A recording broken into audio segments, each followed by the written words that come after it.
and as well as to improve the Telugu language for people, especially Telugu people who is in the New Jersey, as well as younger generation.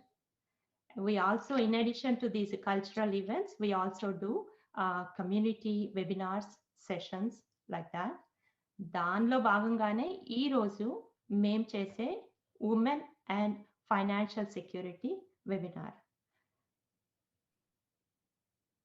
ఈరోజు ఈ వెబినార్ని మాతో పాటు we wanted to make sure అండి, we wanted to make sure this we want to serve lot of to reach lot of community, so that we are engaged with 3 other organizations to come collaboratively doing this webinar. I'm hoping you all enjoy this webinar and also get the knowledge of it. I'm desperately waiting, like you all, because I also want to know a lot of information related to women and financing, because being a woman, I want to make sure whether I'm doing it right or not. At the same time, while I am doing it, I want to see everyone else is following and doing the same thing, so that to improve their financial planning and everything. So before we do, so as I said, other organization, I want to thank other organization coming forward. When I asked them to join, they came forward and I said, yes, we are with you. Let's serve the community. Let's reach out as many people as we can. So they came all together in those organizations. I have with me today Telugu Literary Cultural Association from New York. Then I have Washington, all the way West Coast. So Washington Telugu Samiti, Redmond, Washington. Then I have from this side of it, Houston, Telugu Cultural Association, Houston. So these are all 3 organizations along with the Telugu Finance Society. We are submitting this webinar in front of you. Hope to definitely you all gain the knowledge as much as we do. So hope you will learn something definitely from today's webinar. Before we go into this webinar, I just want to take a minute and actually introduce our committees before we continue to the webinar. That being said, let's start with our TFAS Secretary, Bindu Elementally, to say a few words and pass on to it.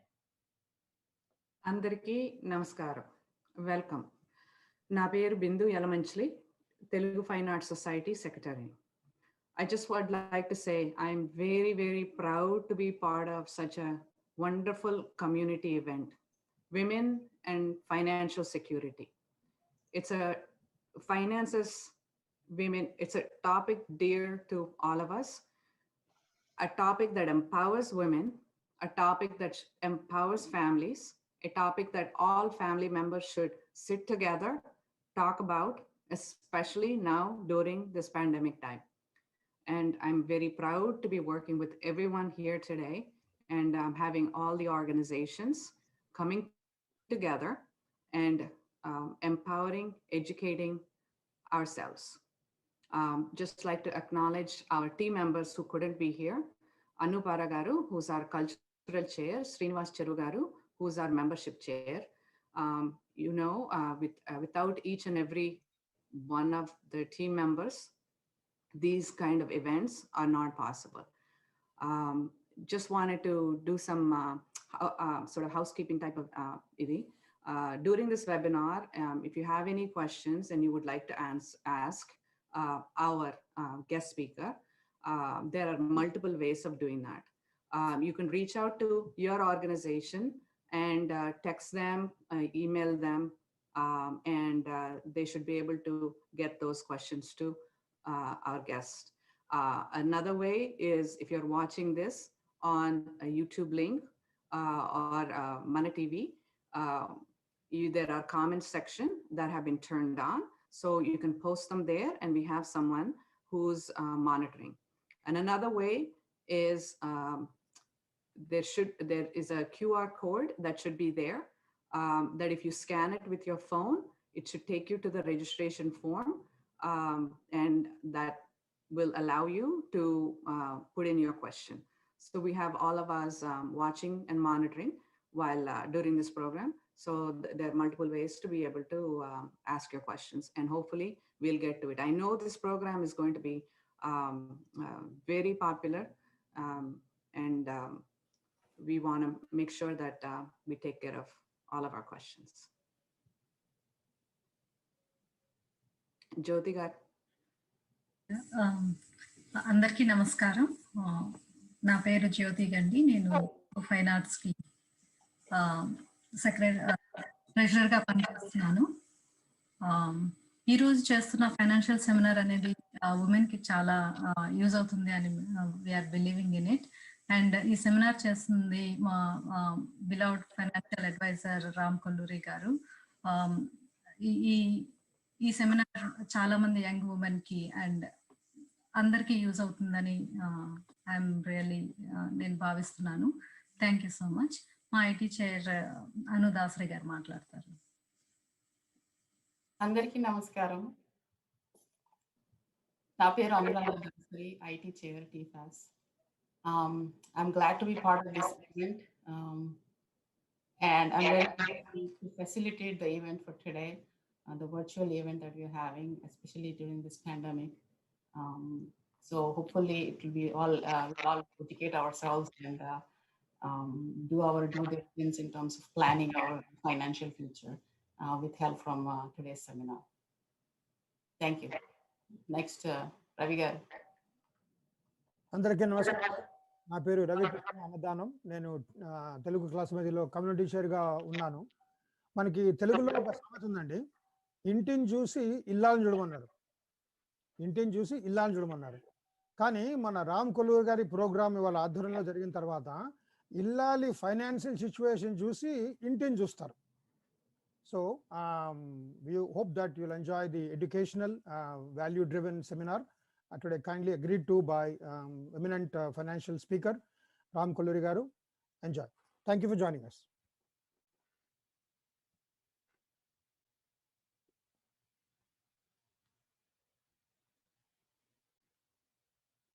Sridhar garu, back to you, Andy. Thank you, Ravi garu. As I said in my introduction, I just go over other organizations also introduce themselves before we get into the webinar. So let's start with the Telugu Literary Cultural Association President Uday Domaraj garu. Uday garu, please introduce yourself and introduce your team. You are on mute, Annie. Thank you, Sridevi garu. అందరికీ నమస్కారం అండి. నా పేరు ఉదయ్ కుమార్ దొమ్మరాజు. నేను current president for Telugu సారస్వత సాంస్కృతిక సంఘం. నాతో పాటు మా వైస్ ప్రెసిడెంట్ జయప్రకాష్ ఇంజిపూరి గారు, మా కార్యదర్శి నెహ్రూ కటారి గారు, మా పూర్వాధ్యక్షులు బాబు కుదరపల్లి గారు కూడా ఉన్నారు.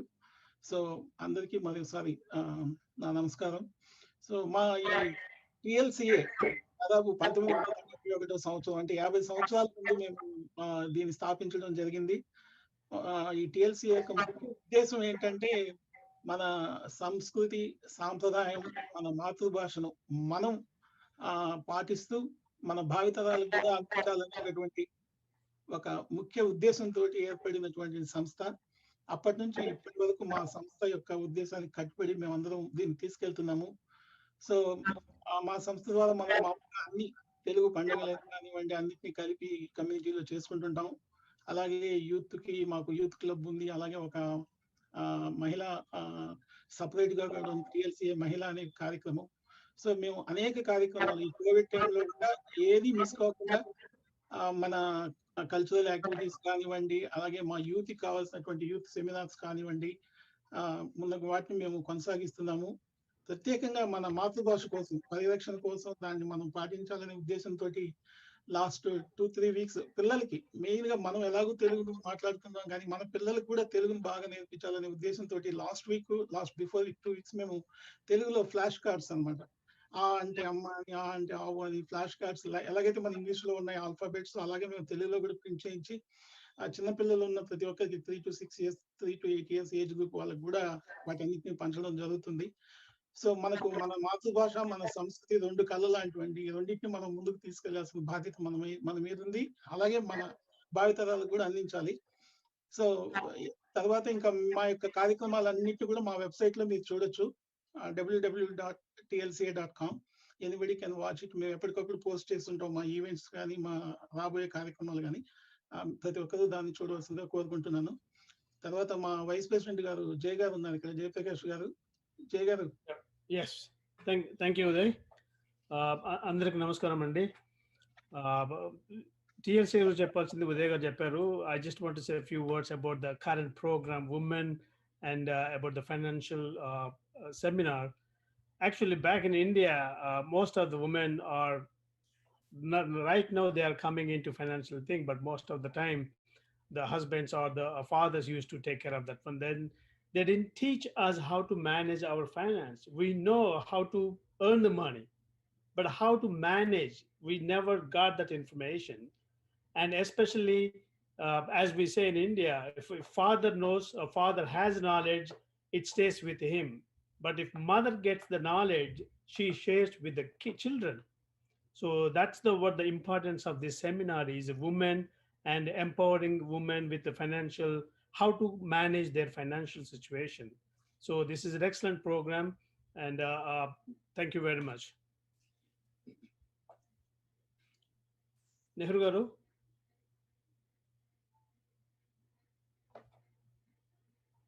మీట్లు ఉన్నారండి. యా, థ్యాంక్ యూ అండి. టైం అవుతుంది కాబట్టి మనం స్టార్ట్ చేసేయచ్చు. మీరు ఆల్రెడీ చెప్పారు. And yeah, thank you very much for the opportunity. Thank you, Nehru garu. Now let's go to our Washington, Redmond, Washington Telugu Association, Washington Telugu Samiti President, Shakil Basha Pogak garu. Shakil garu, say a few words and introduce your team andi. Unmute andi, unmute. అందరికీ నమస్కారం అండి. నేను షకిల్ భాష పొగాకు, Washington Telugu Samiti president 2020-2021. So నేను I will keep it simple and short అండి. Like మాది organization 18 years నుంచి ఉన్నది, Telugu organization. Cultural as well as సాంప్రదాయం ప్రకారం పాటించడానికి festivals, cultural activities plus as well as community services చేస్తుంటాము. కోవిడ్ను మన ఇది. సో నేను గీతా గారితో plus as well as Sridevi గారితో last year plus year take up అయ్యి, సో మనం ఏమన్నా చేద్దామండి ఎడ్యుకేషనల్ సెషన్స్ అని చెప్పాను. సో అప్పుడు శ్రీదేవి గారు మనకు ఈ ఉమెన్ ఫైనాన్షియల్ సెక్యూరిటీ గురించి తీసుకొచ్చారు. Not only this is related to women అండి, ఇది ప్రతి ఒక్కరికి ఫైనాన్షియల్ సెక్యూరిటీ అనేది US లో కంపల్సరీ కావాల్సి వస్తుంది. Women as well as men as well as kids, as you know, like things are not smooth as we start in US. So అందుకే compulsory everybody should watch this and know about the how we can secure the financial things for our life for the both women and as well as men as well as kids. If you watch this event live webinar, we need to watch with couples, and that will be really helpful for the family. నాతో పాటు మా cultural secretary Sunitha గారు ఉన్నారు. సునీత గారు, hand over to you అండి. Thank you షకిల్ గారు. ఇందాక రవి గారు అన్నట్టు ఒక ఇంటిని చూడు ఇల్లాలని చూడు అని, అందుకే ఒక మహిళకి ఫైనాన్షియల్ సెక్యూరిటీ గురించి నేర్పినట్టయితే that would propagate a lot, and we have partnered with all these organizations to get this seminar even in the West Coast, and so everyone can view and take benefit of it ani anukuntunnanu. Thank you. Thank you, Sunita garu. Now over to another association. As మీరు చూసే ఉంటారండి, start చేసింది తెలుగు కళా సమితి president Sridevi. నా మధ్యలో men 2 association నుంచి men కూడా ఉన్నారు. అంటే మీకు ఇక్కడ తెలిసిపోయిందండి ఆల్రెడీ, ఇది not only for women, it's for everybody అనేది మీకు ఆల్రెడీ ఇప్పటికే తెలిసిపోయి ఉంటుంది. అలాగే ఇంకొక ఉమెన్ ప్రెసిడెంట్ అండి, మనకి హ్యూస్టన్ నుంచి Telugu cultural association president from Houston, Geetha Korampalli గారు. గీత గారు, వెల్కమ్ అండి. Say few words and introduce your team అండి. హలో, అందరికీ నమస్కారం. Thank you for inviting me, Sridevi garu. A very warm welcome to all the audience and everybody participating to listen into this webinar. A very warm welcome from our executive team from Houston Telugu Cultural Association. Houston Telugu Cultural Association, we have been doing a lot of events online. And to help with the COVID situations, we have provided a lot of webinars and informational sessions on immigration, spiritual aspects, motivational aspects, even educational aspects for kids, some tutoring sessions. And even for summer, we have hosted classes like cooking, painting, and all to really help with the situation. I think e-informational sessions లో one of the biggest gaps, Sridevi garu, when she brought this topic up, it was the topic to be covered in these times. Why I say these times, though the topic relates to all the times, and this is an important topic to be known in all times, but during these kind of times, I think it's very much necessary for wife and husband to be in synergy to help build the security, financial security. I think I hope this topic will go a long way, and everybody will have much to gain from today's session. Thank you so much for collaborating with us, Sridevi garu, with other presidents too. This is the first time we are collaboratively presenting the webinar, and I think that's a great add, because Ram garu seems to be a great subject matter expert, and for him to present and for us to serve the community with this precious knowledge is really great. Thank you so much. On my team, we have Asha Jyoti garu, who would be supporting the event. Asha Jyoti garu. Yeah. అందరికీ నమస్కారం అండి. Good afternoon everyone. నా name Ashajyothi Devaki అండి. నేను cultural సెక్రటరీగా చేస్తున్నాను. And first of all thanks to Geetha గారు for introducing me to this wonderful webinar and the team. And so ఇవాళ రామ్ కొల్లిరి గారి మన ఆధ్వర్యంలో మన ఉమెన్ అండ్ ఫినాన్షియల్ సెక్యూరిటీ గురించి మనకి ఎన్నో విషయాలు తెలవబోతున్నాయండి. అందరం మరి let's go and ask Ram గారు and give us information about this wonderful topic. Thank you so much, Andy. Thank you, Asha. Thank you, Andy. So now we are no further delay, Andy. Mari mana presenter actual ga guest అనకూడదండి, ఎందుకంటే మా మనిషి అని మేము గర్వంగా చెప్పుకునే రామ్ గారు. So మేము guest అని అనము. మామూలుగా ఏదన్నా వెబినార్కి వెళ్తే ఇప్పుడు మన గెస్ట్ స్పీకర్ అంటాం, కానీ అలా అనకూడదు, మా మనిషి అండి. సో మా అటువంటి రామ్ కొల్లూరు గారిని మరి పరిచయం చేయాల్సిందిగా ఆడియన్స్కి బిందు యలమంచిని గారికి కోరుతున్నాను. Thank you, Sridevi. So the moment we're all finally waiting for, our long-time TFAS member, TLCA member as well, member of our advisory board, and also a financial committee. He and a well-wisher for our Telugu community. He's a certified financial planner, worked for top money management companies in New York. He's now founder, chairman of Global Wealth Management, successfully manages over $230 million worth of personal wealth, pension plans, and endowments.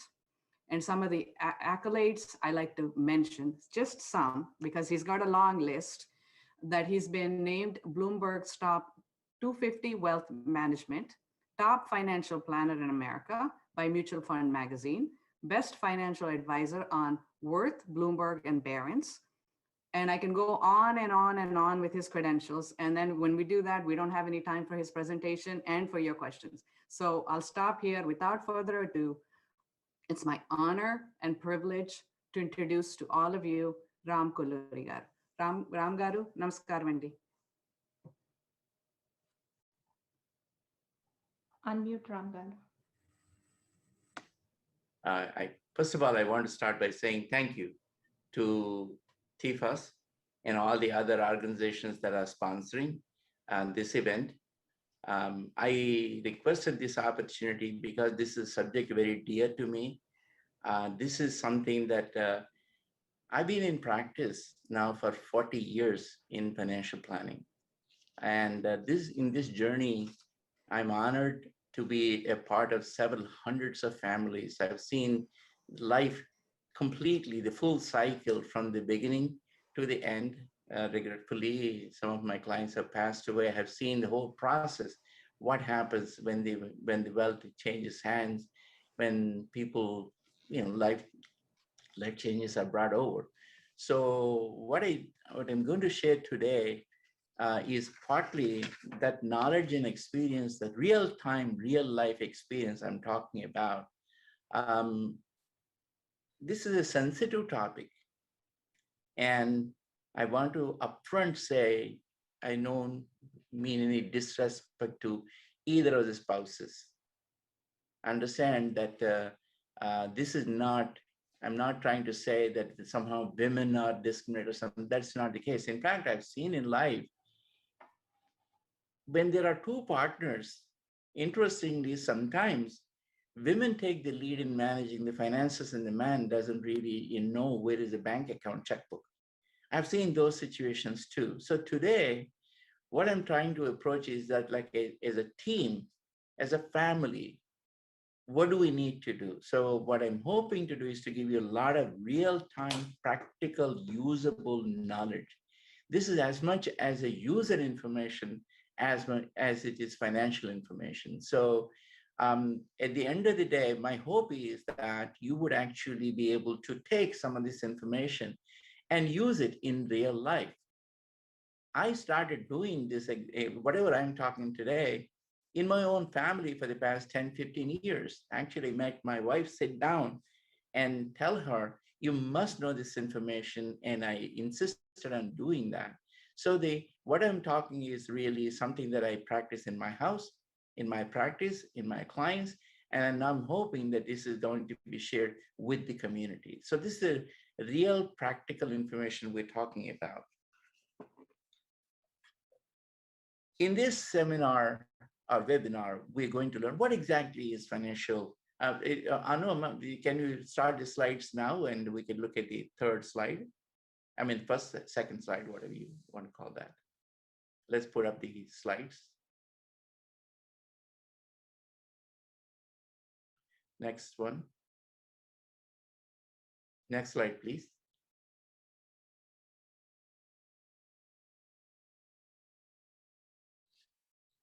Next slide.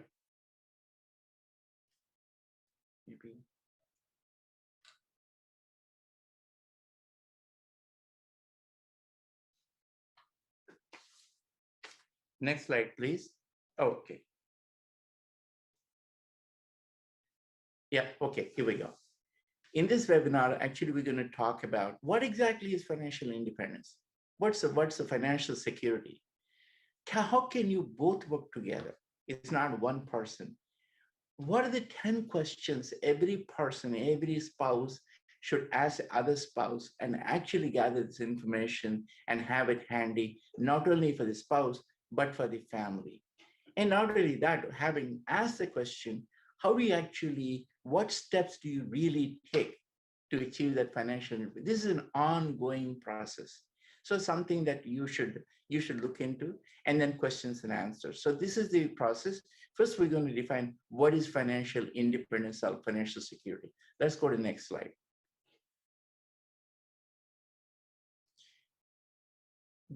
Bottom line is that if financial security basically means, one second, yeah, okay, good. 1 minute, this is moving my way, okay. Yeah, good. First thing first, I'd like to see anybody say if they're financially secure and independent, that means they actually have a house to live, free and clear of any mortgage and debt.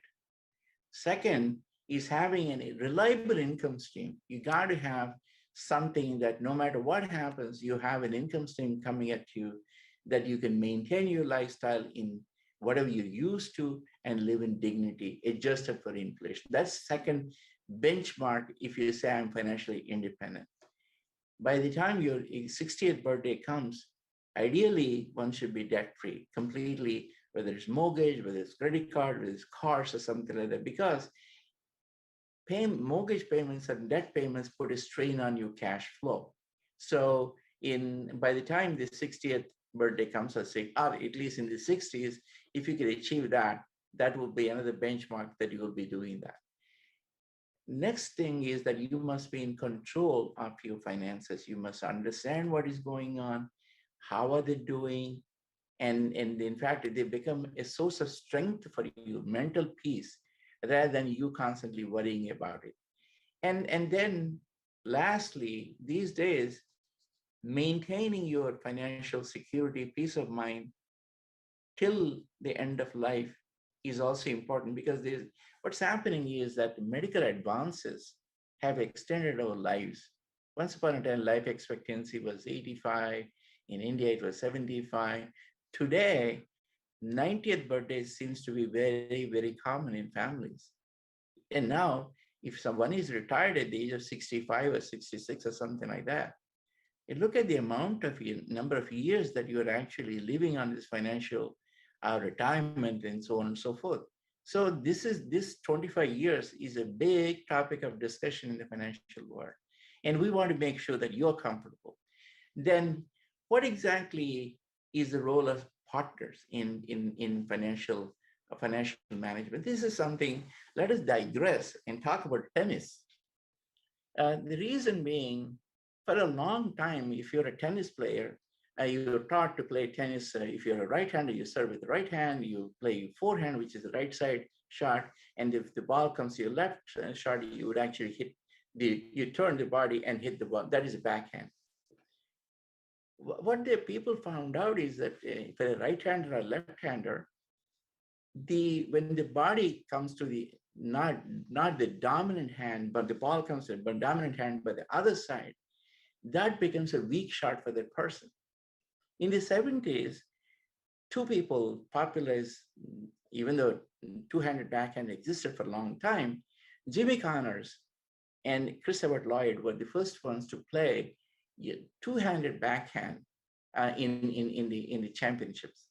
The reason being, if you hold the racket with two hands, no matter whether you're lefty or righty, what happens is when you're hitting the backhand, the very fact that actually the body is naturally turned the way you should to hit the backhand properly. Yeah, if you're holding with the right, with your one hand, the tendency is not to turn the body, but to hit the hand. It becomes a weak shot. From that beginning, today, two-handed backhand has become top 96% of the players in 100.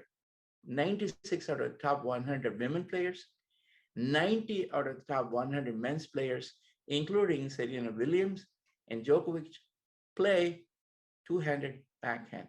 Why is it relevant to us? Because even in families, men and women take natural roles. That's nature, division of labor. It doesn't matter whether man or woman is not the issue. So what happens is a man may take some roles, women may take some roles. There are some roles that men cannot play, such as raising children, giving birth to children. So what happens is that they love, well-meaning, loving each other, but they specialize. What happens is as the life moves on, the children move away, the person who is not participating in the financial matters, they kind of take it, okay, fine, my husband is taking care of it, or my wife is taking care of it, why bother? That's exactly where the problem comes. This is where we need to say financial management in any family is a two-handed backhand, a two-handed relationship. Both the participants must participate. Let's go to the next slide. When they do, it becomes like a doubles. They're both working together.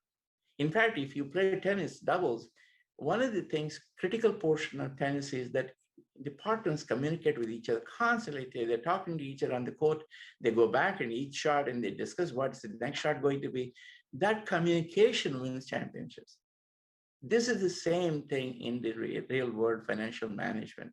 Who are your opponents? You have some tough on opponents. Inflation for one, taxes, all kinds of financial scams and this and that. So you must, as a partners, you must come together.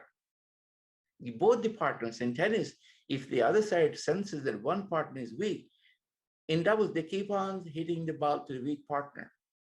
We want to make sure that both the partners are strong, both the partners are capable. So today, this financial, I could not find the proper phrase I could come up with to say that it is a joint effort.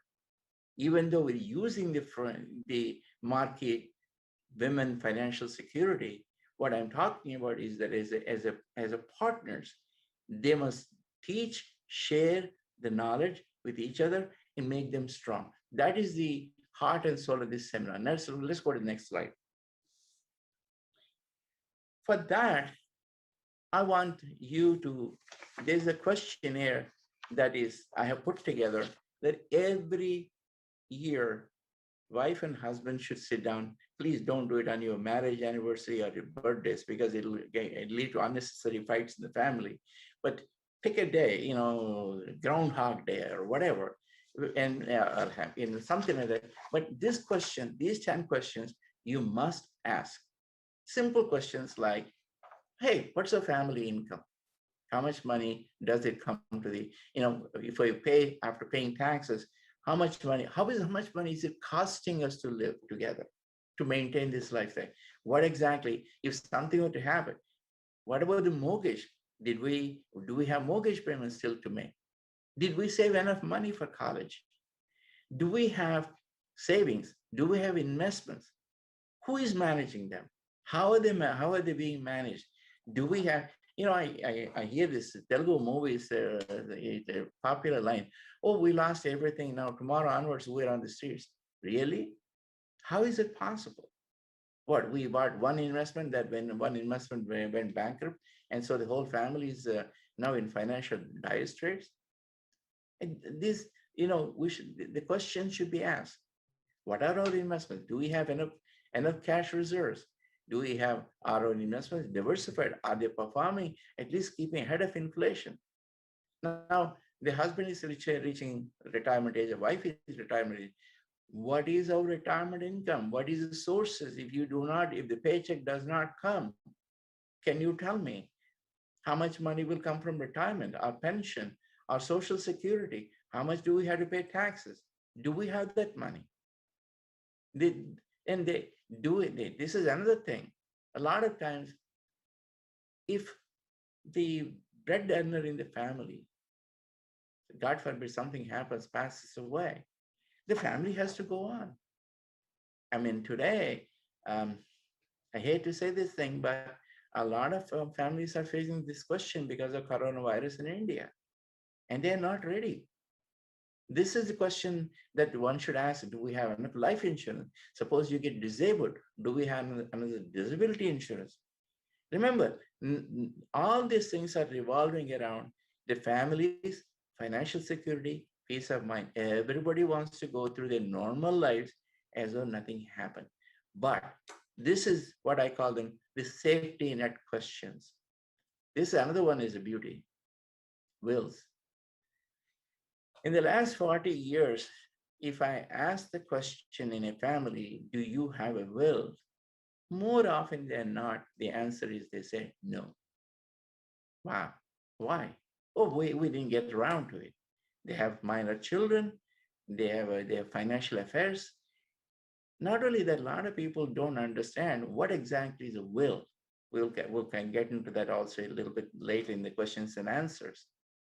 But the question must be asked, do we have a will? And the other thing is emergency planning. A lot of times something happens, the family doesn't know where is what. They really don't. They're scrambling around. They first of all, somebody says, where is the safe deposit locker key? Search party. Where is the checkbook? Nobody knows. Where are the statements? And then when you go to these questions are coming right after the person passes away. Somebody commented to me, and I will never forget. He said, Ram, I am attending to all these stupid things. I don't even have any time to grieve that my husband passed away. This is something, oh my God, this has to be done right now. We need to get this, we need to get that. I don't have the time. Something big happened in my life. So emergency planning is very, very important. And do we have emergency cash reserves? Who are our financial advisors? Who is our accountant? Who is our attorney? Who is our insurance agent? These are the kinds of things. I have put together a questionnaire and I shared it with all the associations. Please hold this question in hand, get a notebook, and what you do is once a year, get yourself one of these 3-ring binders. Even if it doesn't mean anything to you, get copies of the statements at the end of December 31st, at the end of June 30th. Keep it handy, not only for the surviving spouse, but for the younger children. If you leave your finances in a mess and expect that your children will come and sort it all out, however loving they are, however well-meaning they have their lives to lead. Make it easy for them. Don't live your financial mess to them. And make sure that your spouse, man or woman, is empowered, because professionally, our children are doing very, very well, but they have their lives to lead. They're willing to extend their love. They're willing to give a helping hand. But then, if you become their responsibility and expect everything to be taken care by them, I'm afraid you're due for some surprise and some disappointments. So make sure that this questionnaire is asked. Get a notebook, write down the answers, and it might sound Greek and Latin to you initially, but keep on asking the questions. Become financially astute. Let's go to the next slide. This is what I'm just talking about, joint financial review, binder I talked about. Another thing I would like to ask is that if consider inviting a adult member of the family. I'm using this term very delicately because sometimes you may or may not want to share it with the children, maybe with a brother, maybe with a sister. Somebody should know. You may not want to tell them everything. At least tell them where you have kept all these financial statements. Where is his binder? Where is the safe deposit locker key? And at least make sure that your spouse is provided with a knowledgeable person who can stand by and assist for the first 8, 9 months, 10 months. As time flies by, people become a little bit more comfortable and everything else. But be sure to invite an adult family member. That said, this is something I'm talking directly to all my brothers and all my sisters and everybody else. Learn to manage your finances. Develop knowledge, develop understanding. We're living in the greatest country in the world. The financial systems are wonderful. This is the transparency, the amount of, how inexpensive our investments are. I am so surprised when I travel through Europe. Compared to that, we got it like amazing, robust financial systems in place that we can very easily take advantage. It is not a rocket science at all, but you must learn to use them to your benefit.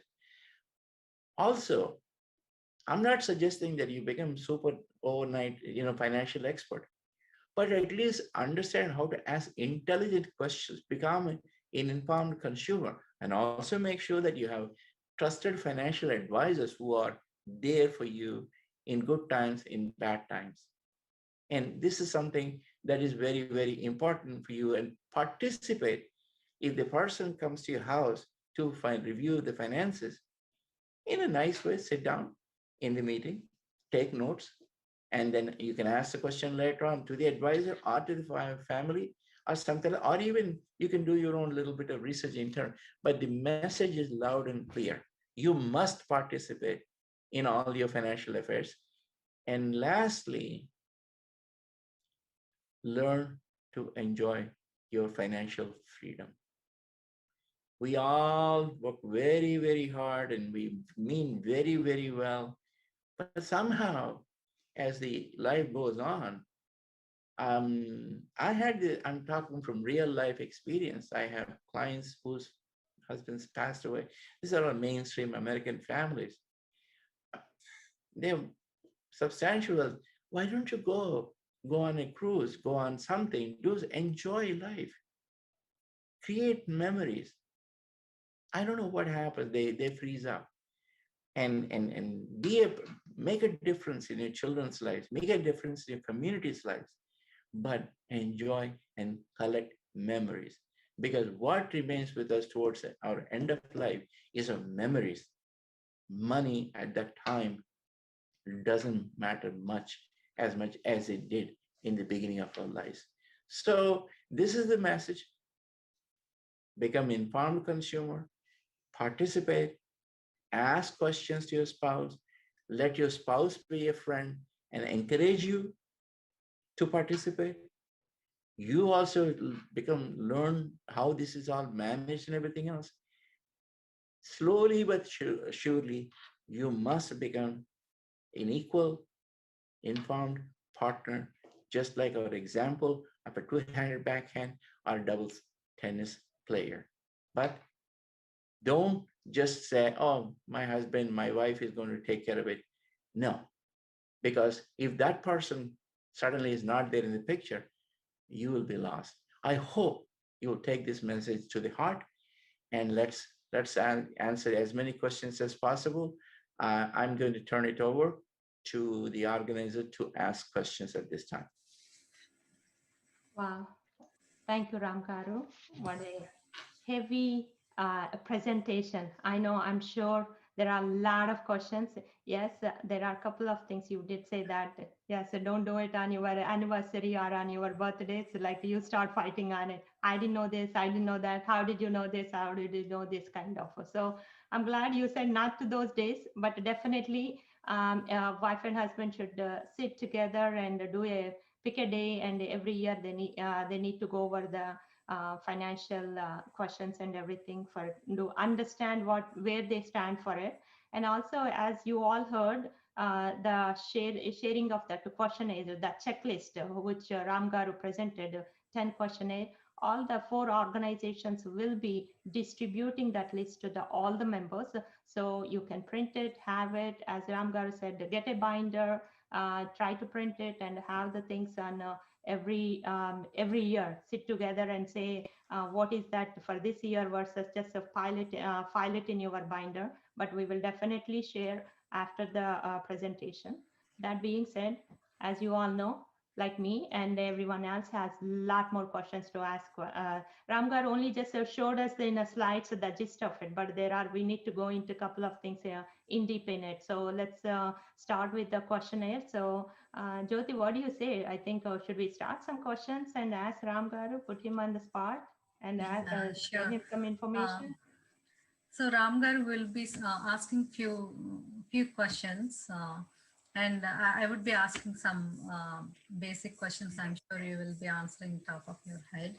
So, as young women entering the workforce, what should they look out for so they can be financially secured? First, the best thing is to develop a roadmap. When you're young, when you're starting your career, you got something that is priceless and God-given.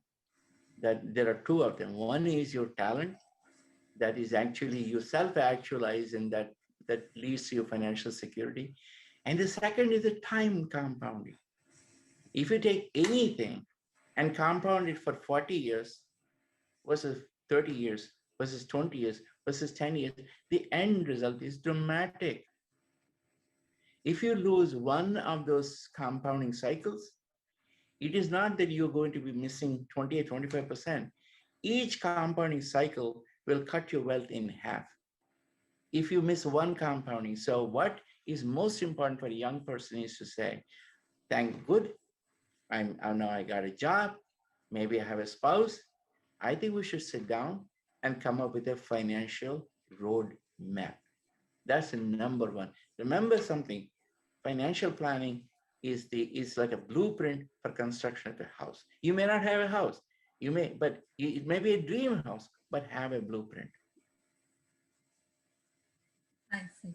So what would be the good time for financial planning? Is it something like too soon, too late, or when? Earliest possible. When you get a job, when you get married, when you have children, do it as soon as possible. Remember, this is a financial blueprint. Actually, you should be having a financial book. There are several areas of financial planning we'll be getting into very soon. But at least there are 4 major milestones. If you went past those milestones, you are really now, what I call it, the wrong thread of life. If you miss these milestones, unfortunately, you're on a wrong thread. That doesn't work very well. What are those milestones? Your 40th birthday. Absolutely. Ring the fire bell, fire alarm, whatever do, but you must do financial planning when the elder spouse, whoever is, should do financial planning. 40th birthday, 50th birthday, very important. 60th birthday, very important. 66, 67th birthday, very important. And in between, we have smaller milestones between 45 and 55 and all that, but that we can talk about. If you really, really sit down and take it very seriously and make it into a project, it'll serve you incredible well. If you do it at age 30, hallelujah, brother, I welcome that. But at least you must do it at that time. Okay, another question about the financial planning as well. Sometimes it seems like, oh, we have to have a lot of money to do the financial planning. We don't have that much money. Is it something like that? Blueprints cost you nothing. You don't even have to have a land. You don't even have to build on it. You can sit there and create all kinds of beautiful houses, and then you can create a blueprint. Blueprint does not require, there's a confusion. Financial planning is being confused with investing. Our financial planning is being confused with life insurance. No, financial planning is a brutal, raw, cold blueprint of your life. Where do we go from here? How do we do this thing? Where is the kitchen going? Where is the bathroom going? Where is the patio going? This is something, if you plan it and do that, even in Maya Bazaar, the guy says we need to have a blueprint to build that Maya Bazaar. He says, explains it to his assistant, what is all this Gita and all that. So the point is, it's a blueprint. You don't need money to do financial planning.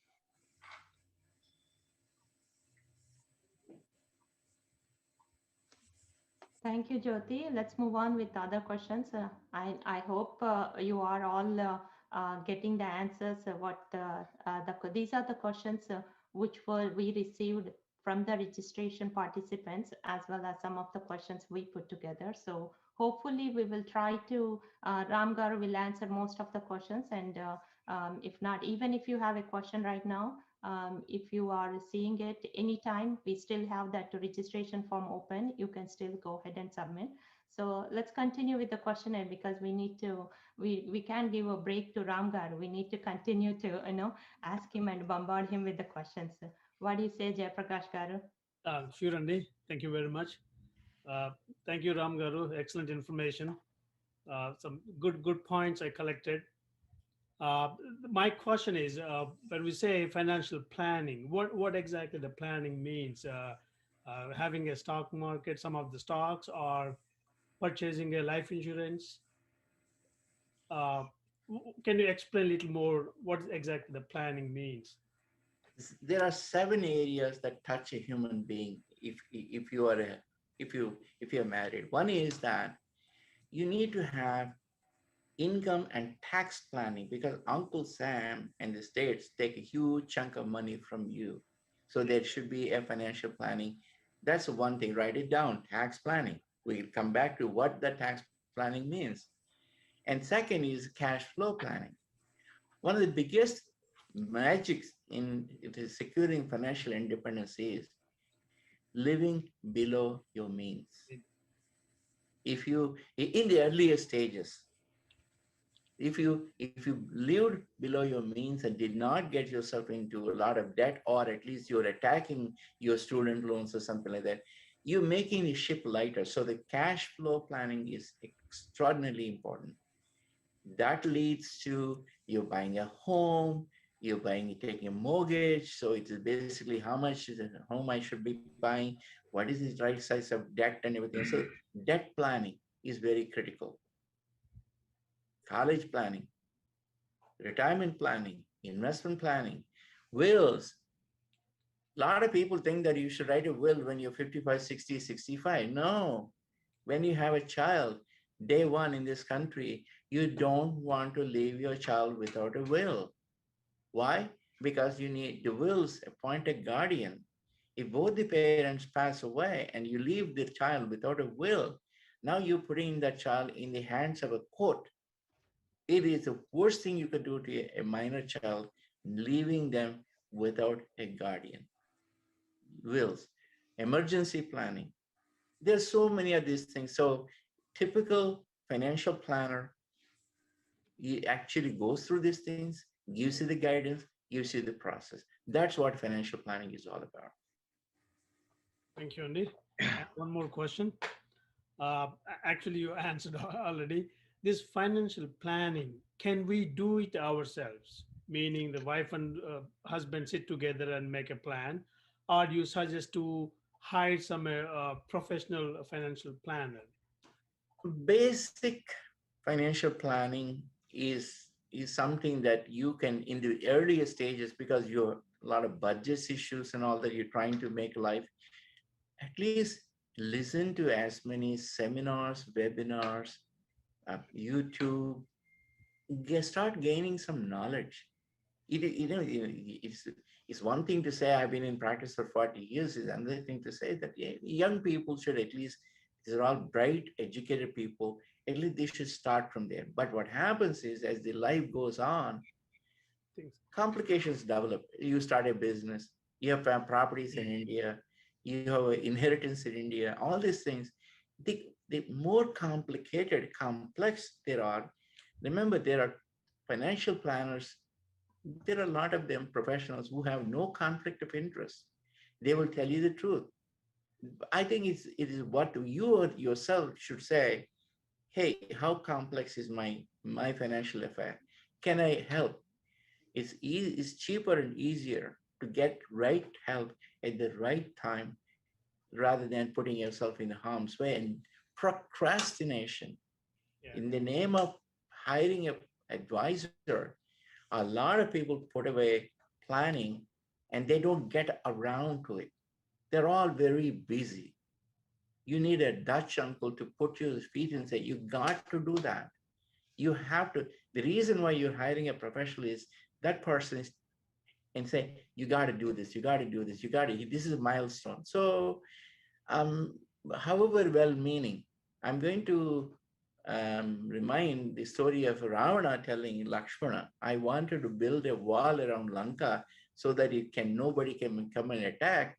I got busy and I could never build a wall, and here I am on the war field, and I'm defeated. So this is a lot of times people want to do things, they're very busy. Husband is busy this, or wife is busy with that, and everything else. Things don't get done. Don't postpone. Thank you, Andy. Thank you, Ramgar. Thanks, Jay Garu. So Ram Garu, I have a question. So what is the right age? You have different types of plannings need to be done. I understand, like tax planning, debt planning, and as well as estate planning, will and trust. So is there any age is there, like where we need to start looking into that or something like? As I already mentioned, young people should pay attention to cash flow management, making sure that they have their life income stream and their expenses are in balance. If they can put a couple of dollars into their pension 401k plans, small amounts. In other words, when you're in the beginning stages, you're in a tight budget. These days, student loans have become a big line item. Back in the days, it was not an issue.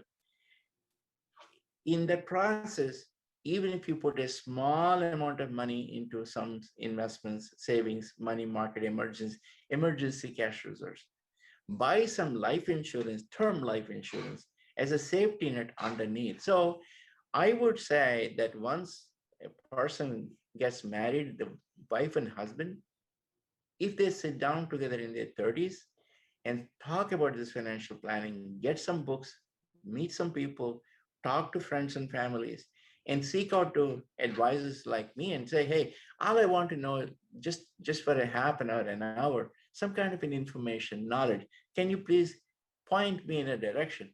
Many times we do that. In other words, it's not like everybody who comes, we have to somehow shake them down. Many times we say, if you do this, this, and this, and you'll be fine, and you're off your way. So, but my suggestion is, when you get married, when you have child, please do planning. Okay, thank you. So the other question is like, so to do this financial planning, we maybe need to require the financial advisors. Do you suggest any financial advisors who will be there, like online or in person, which will be the best option? Like these days, we with the work from home, financial planning has also gone on this kind of a online webinar and video calls and everything else. I just don't know when we would actually have this personal visits and everything else, but it doesn't matter as long as the person is using the. I'm a member of the financial planning, community. I have a CFP license. There are requirements as a part of the license that we have to follow certain rules, and we have to do it to call. It's a comprehensive financial planning. It has disciplinary consequences if we don't do it. So I would. That's a path I will take. okay. So the other thing is like, so when we do this financial planning as a individual, as a married one, so what do you suggest? Like, is it possible to do like the individual financial planning or do as a joint financial planning? What will be the best option? What do you mean when you say joint? Are you talking about wife and husband? Yeah, wife and husband. I mean, it's very important. One part of the question you asked before, I did not get a chance to answer. We got sidetracked. Is that there are two types of financial planning. The industry has come of age, and today there are registered investment advisors who get paid by a fee, and there are other advisors who get paid by a commission and combination of this. There are a lot of honest, ethical people on both sides. So I would ask you to be an informed consumer, sit down, talk to them, but make sure that you start the process. That's the answer I wanted to give you. And coming back to your question, would you repeat your question one more time? Just quickly, I can answer that. yeah. So the question was like, so is better to when we are married, like we do it jointly or individually? By definition, all financial planning is joint. Okay. By definition, in fact, psychologists say that if you address the financial stress in the family, many times it leads to a lot more peace and harmony overall. So yes, and not only that, be sure to explain to your spouse the good, the bad, and the ugly. It doesn't matter. Many a times people make mistakes. As long as you made 51% right and 49% wrong, you still are okay. It's when you do 51% wrong and 49% right, that's the time you get into trouble. But transparency, honesty, and absolute openness to the spouse is a hallmark of healthy family living conditions. Thanks, Ramgaru. It was nice saying. Yeah. Pass on to Jyoti garu. Asha Jyoti garu. Yeah. Hello, Andi Ram garu. Shall we know about like a kids planning, education planning options, Andi? So is 529 option planning helpful? And I have heard students may not get scholarships if there is any 529. Shall we know about this, Andi? Right. I think that's an excellent discussion. In our community, it is a given that 99% of children end up going to college. They're hardworking, generally intelligent, and children. So naturally, they go to colleges. And even, let us say, a state college in your own state, these days, between tuition, books, everything else, you're looking at $35,000 at the minimum. Maybe it could be more. Friends can save more. If you go into private school, at the minimum you look at $50,000, and there are some private schools that cost you an arm and a leg. Let me not worry about that. But even if you were to say the child is going to in-state public university, and let's take a round number, let's say $40,000 today. That is costing today. Now, this child who is in this second birthday, third birthday, by the time the child goes to college in say 15, 16 years, the tuition is going to go astronomical. College inflation has been going up at 2.5 times the normal inflation rate. And today, if the child is coming out with an undergraduate degree, and today we're talking about $200,000 in 18 years, you can imagine the amount of money they have to put in. This is just, mind you, this is just for undergraduate college. And so 529 plans are excellent in that if you put the money, this is after-tax savings money that you're doing, the money will grow tax-free or tax-deferred. And as long as you use the money to pay the tuition directly from the 529 plan, you don't pay any taxes. It is an excellent thing that I think if I'm starting in my cash flow planning, after paying home, more, living expense and everything else, if there is anything left over, I will put some money towards mortgages, what I have to pay, 529 plans, and then retirement 401k plans. So this is one of the items. If you plan it now, it becomes easier. I have seen people who did not plan, and now you have to pay government taxes and send the child to the college after tax money, or take debt. Now, who is going to take the debt? Either you're taking the debt or the child is taking the debt. Now, if you put the debt on this child's head, they are starting their life behind the 8 ball. Many of us try very hard not to put debt on the child's head. So that is the reason why I suggest that do the best you can. You may not be able to put in 100%, maybe 75%, maybe 50%, but something is better than nothing. Now let's talk about the financial aid. 99% of the Indian families with the incomes we have, the joint and the houses and everything else, most of us do not qualify for grant money. Now, when you get a financial aid application, there are 3 or 4 parts. One is the federal government, some basic $2,000, $3,000, $5,000. Most of the kids get it. Colleges give some work study program where they give it 10 hours of work per week or something like that. They try to package that. There's some loan money, and then finally parental contribution. No, many times, just because a child has 529 plan, I have not seen anybody discriminating that 529 plan. Parental contribution can come from the 529 plan.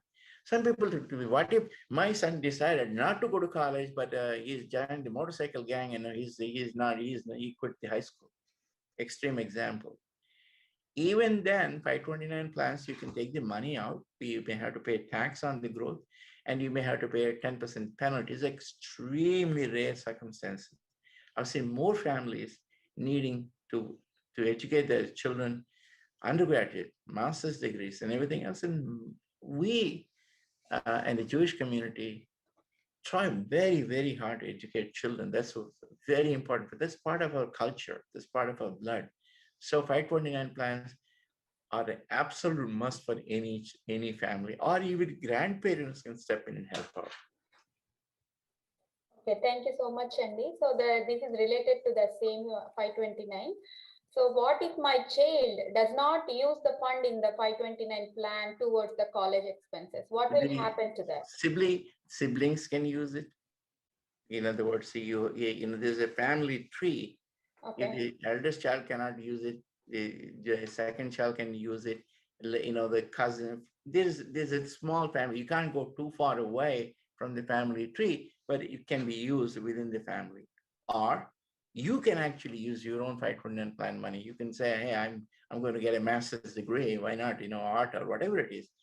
As long as the money is used towards education, nothing wrong with that. And if you find that nobody is using that money, take the money out.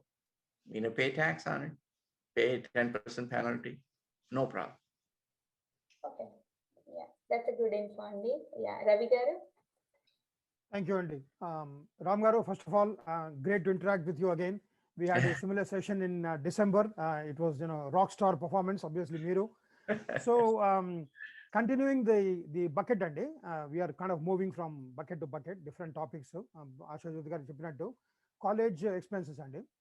So, we are very fortunate, Ram Garu, most of us or all of us in this call to be educated in India, basically for free, as we all know. I paid 1,000 rupees for my engineering degree, which is like peanuts.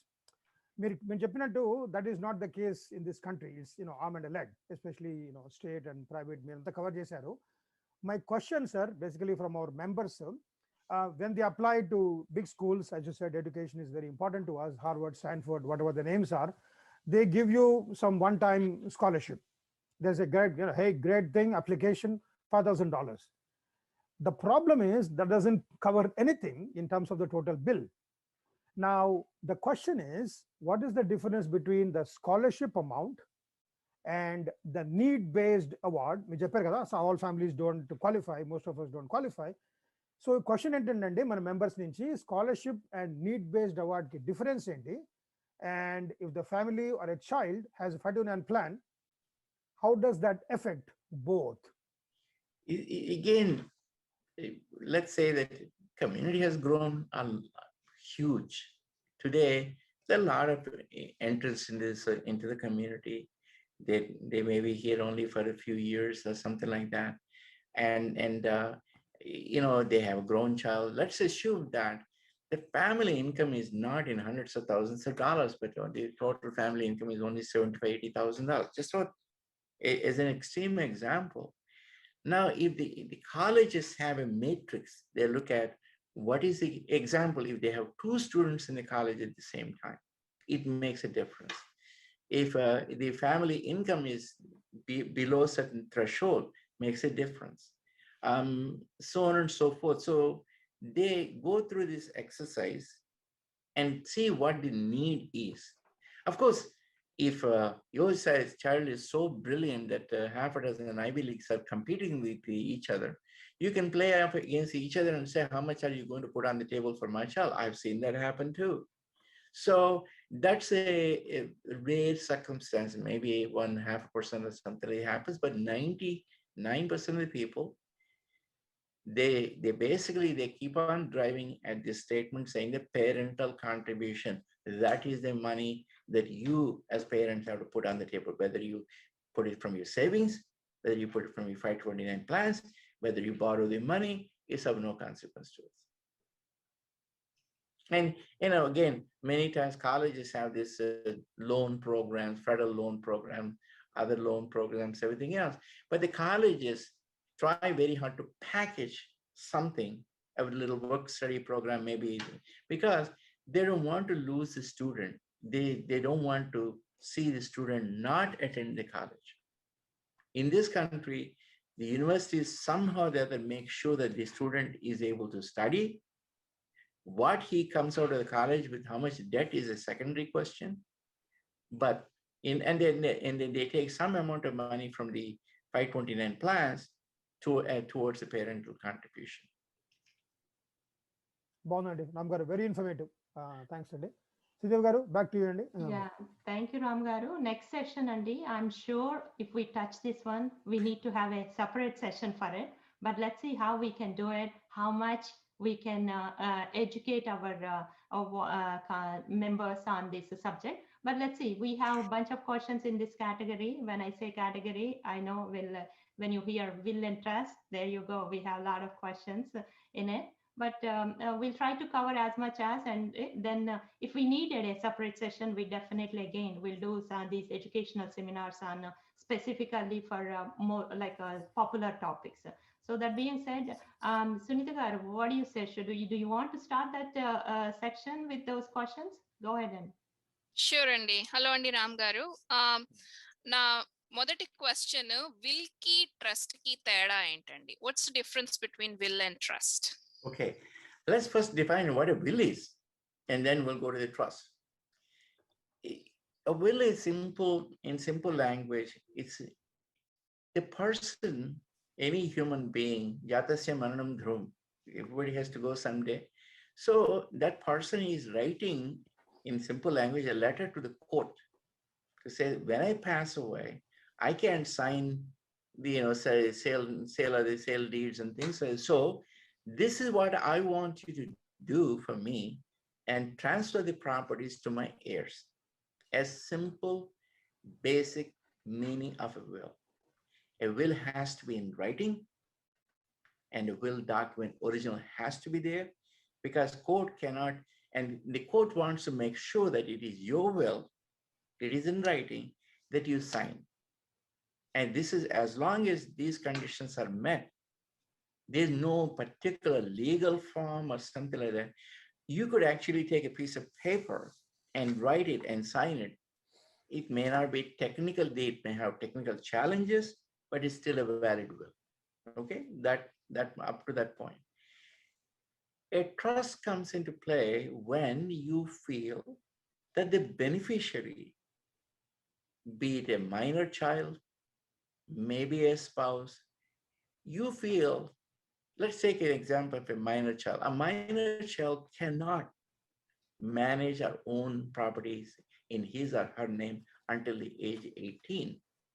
So you, in the will, you say, I'm leaving this money to my child, age 3, but I'm going to leave this money in trust for her until she's the age of 18, 25, 35, whatever you want to do that. That's when the trust comes into play. Remember one thing, this trust does not come into play until the person who is writing the will passes away. When he passes away, then only the trust gets created. Suppose the time passes by and the child is not 3 years or 4 years, and now it's 25, 30 years old, then the question of trust does not come into play. That's minor issue, minor child issue. Now let us say that a husband feels that my wife or my husband requires some amount of help in managing the financial affairs. I am going to create a trust for the benefit of my spouse, and I'm going to provide them with the management help, somebody to look after, because he may or may not be able to look after, old age, dementia, whatever it is. Again, a trust can be created. The difference is when a will is a part of a trust, is a part of a will, it's called testamentary trust, because it's a part of the will. But if one were to create a trust during the life, it's called interviewers. That means basically created during the life. So this is practical usages of trust. A trust can be, if a person writes a trust in his will upon his death, it becomes irrevocable. That means that you can't change it anymore. But whereas we just talked about a husband creating a trust for the benefit of wife or the vice versa, those are called revocable. That means the person can change his mind again and again and again, as long as he is able to say, I am able to sign this document. That's it. That's where the trusts come into play. Okay, thank you. And a follow-up question then, Gandhi. Can writing a piece of paper is a will, or will surviving spouse automatically inherit all the assets? Let's answer that question carefully, because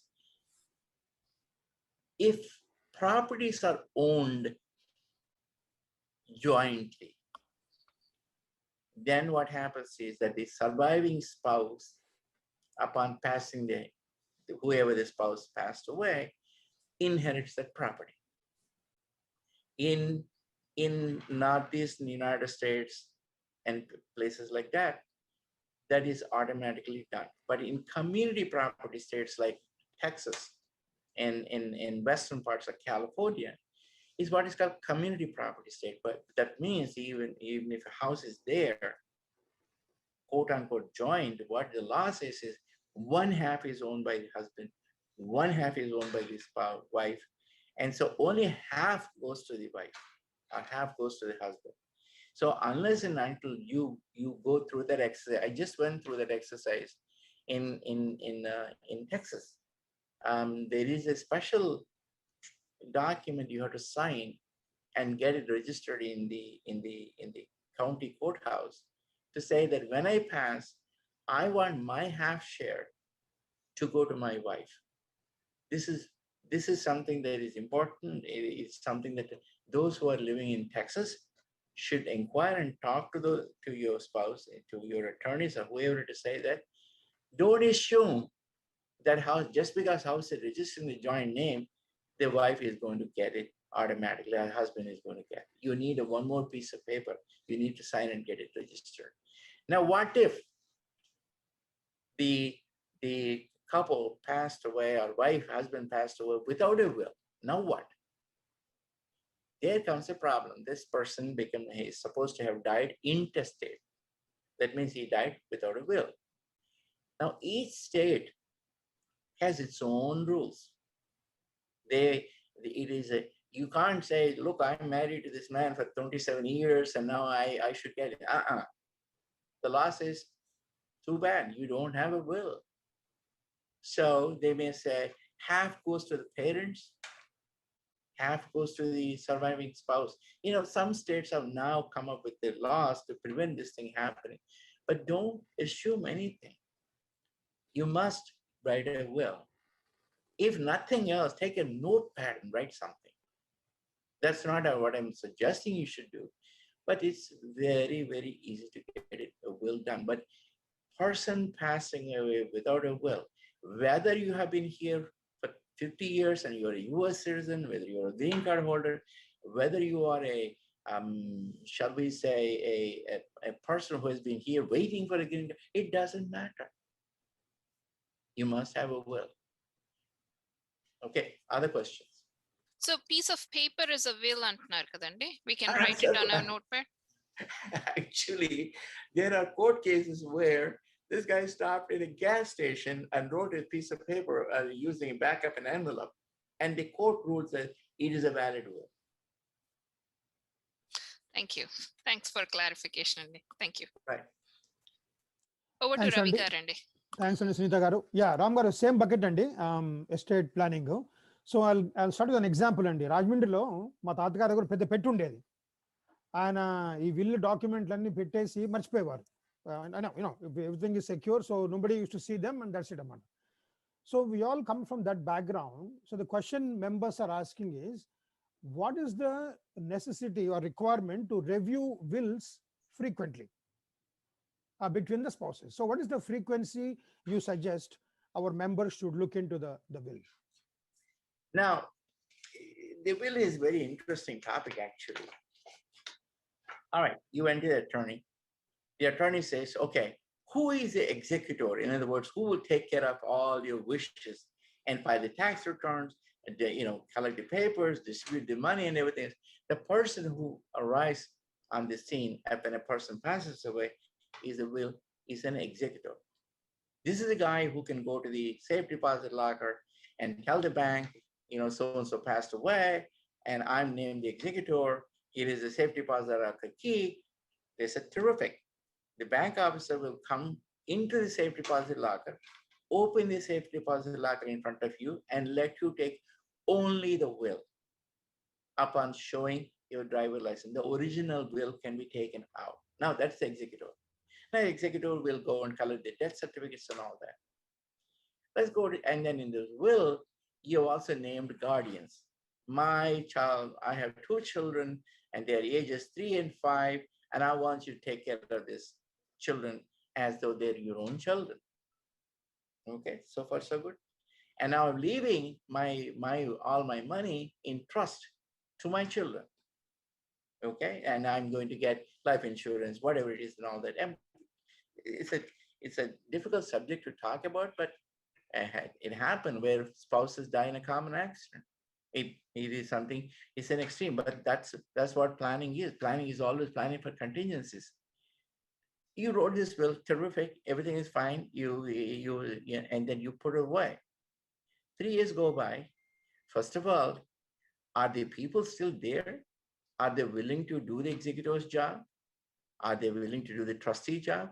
Are they willing to do become the this very good friend or your brother, your cousin who has been your bosom buddy? 3 years go by and something happens, he's not talking to you anymore. Now what? This is the reason why this is what is called reading the will. Every 2-3 years, you sit down and say, are these people still around? Do they still want to do this thing? Have you talked to them to say, hey, something happens to me. Can you please make sure that this is taken care of? This is the reason why in all these documents, there are successors named. But it's one thing to talk about success, is another thing to talk about people really wanting to do the job. It's an involved job. Many times the families, people say, well, I thought I'm supposed to sign some papers, some tax returns, and that's the end of the story. It is not. Even the attorneys want to know, I need this, I need that, and everything else. So the person who is doing the executor, it's no picnic. Make sure they understand what they're up to. Even surviving spouse needs help. Surviving spouse, as I mentioned, what do you want me to mourn about my loss of my husband, or do you want me to go through this garbage for the first 9 months?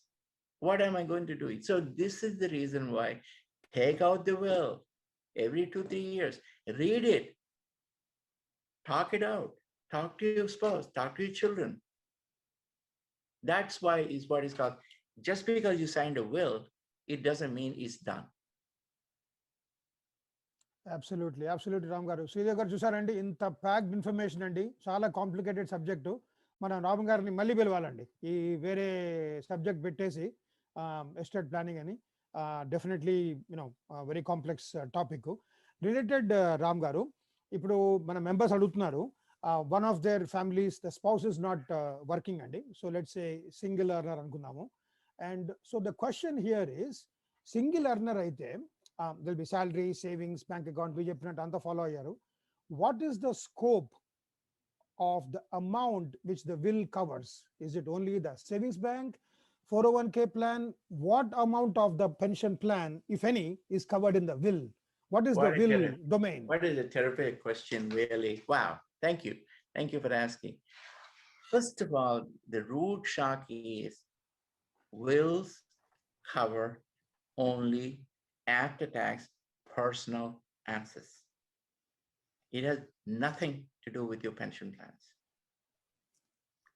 In the pension plans, you must sign designation of beneficiaries.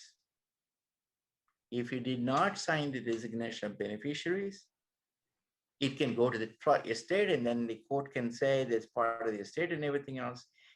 It is every employer, when you join a job, they say, please fill up this designation of beneficiaries.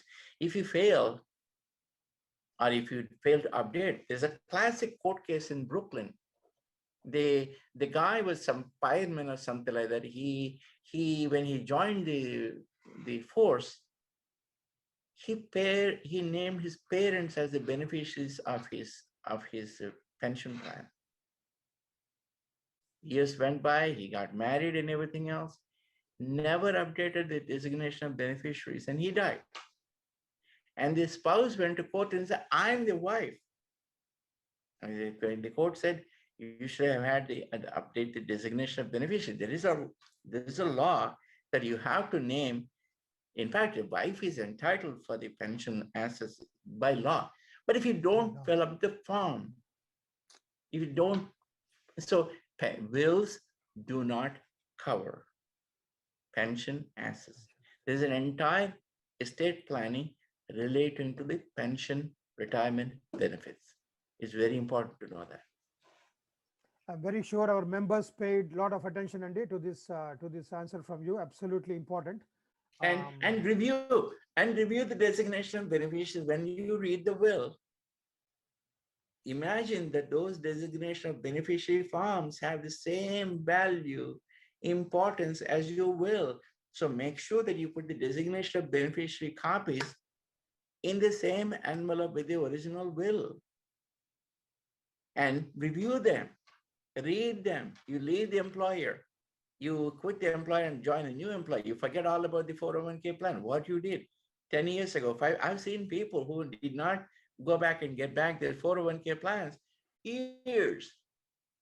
Who is a beneficiary? I don't know. I don't know is a very popular answer in our industry. Absolutely, Ram Garu. Yeah, this reminds me to Dabbalo and Thiyal and Ekanundo paper. So very, very wake up call. And last question, Ram Garu. I won't take much time. ఈ Wall Street జర్నల్లో ఈ complicated words వాడుతుంటారండి వీళ్ళు. Probate అంటారు, ఏదో law. We are not lawyers anywhere here, but our members are asking what is the meaning of the word probate, and does it impact our overall financial package? Okay. All right. Probate is basically a person, Mr. Smith passed away, he wrote a will and he died. Okay. Now, Mr. Smith named John as the executor. Okay. Now, John knows where the original will is and he will go and get it. Now, he has to go to the county courthouse and produce the original will and a death certificate original and say, Mr. Smith passed away. I'm John. I'm named as executor. Here's my driver license. And I want to do what the instructions in the will are. County courthouse says, great, pays the normal fee and everything else. Mind you, one of the surprises is when you go to the probate court, they keep the original will. They will not accept a copy. The will is given to them. Oh, thank you very much. We're going to keep it. So what happens is that is the time they give him what are called letters of testament. That's a jargon, but this just to say, now John is executor for Mr. Smith, and he's authorized to open bank accounts. It says, estate of Mr. Smith, John, the executor, they can open bank accounts, they can open brokerage accounts, because once a person dies, banks accounts are frozen, brokerage accounts are frozen. You can't get anything out of it. If it is a joint account, bank account, half the assets are frozen, the other half is allowed, the wife is allowed to take the money out, or husband is allowed to take the money, but half the money is frozen. Now you go through this probate process, you open the probate accounts, you file the tax return to the state government and the federal government to say that I have paid the taxes. Now I'm going to distribute the assets as per the instructions in the will. This whole process is called probate. Okay, it's a very public affair. Once a will is given to the county courthouse, everybody, his brother-in-law, can go and read the document. It's no longer private. It's a public document then. Now, there is a way to short circuit all this.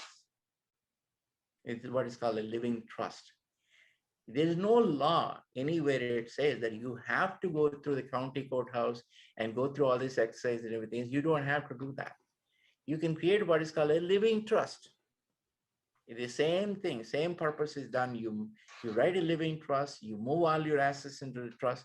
Now the family members can settle down this process among themselves without going to, you can keep your privacy. Certainly, young people don't need, in other words, this is more if your spouse and you are, now your 60s, 70s, living trusts are created more for operational convenience, because many a times living trusts operate for a number of years before a spouse passes away, because many a times old age, dementia, Parkinson's disease. So living trusts are created usually in the 60s. And then remember one thing, is just creating the trust itself doesn't mean anything. You actually have to move your assets into it, personal assets. Remember, pension plans cannot be put in a living trust. So this whole process is called probate.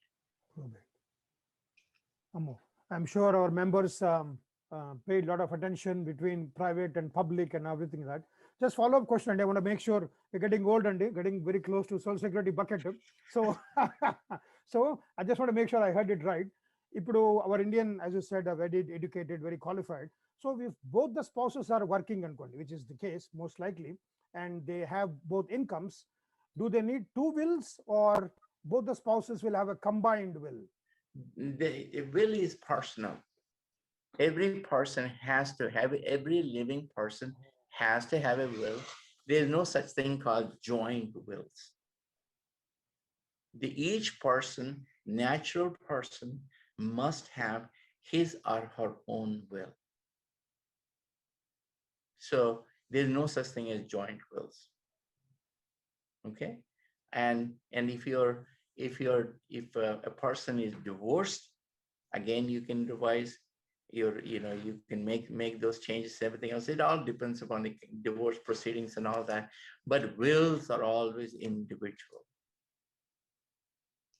Absolutely, Ram Garu. Great information, Andy. I mean, absolutely. This is the jewel of the crown. I mean, I didn't know about this because everything was family. I was thinking it's all by family. Thanks, Andy. So I think is Asha Jyoti Garu, please go ahead. Yeah, sure, Andy. Wonderful explaining about financial security, Andy. And ఇప్పుడు ఈ questions చాలా interesting and మన Indians అందరికి వస్తాయండి ఈ questions.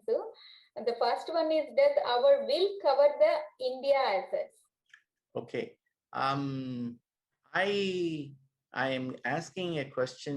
I'll answer the question in a moment to the organizers. Are there more questions going to be asked on the estate planning area, or are we going to, because one of the important things is letter of instruction. Is anybody going to raise that question?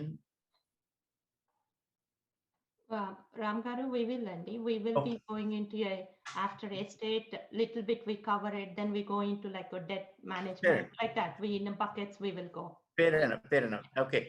Now, to answer your question, American wills do not work in India.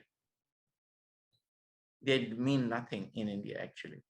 The reason being, in the United States, in a will, you write who your beneficiaries are.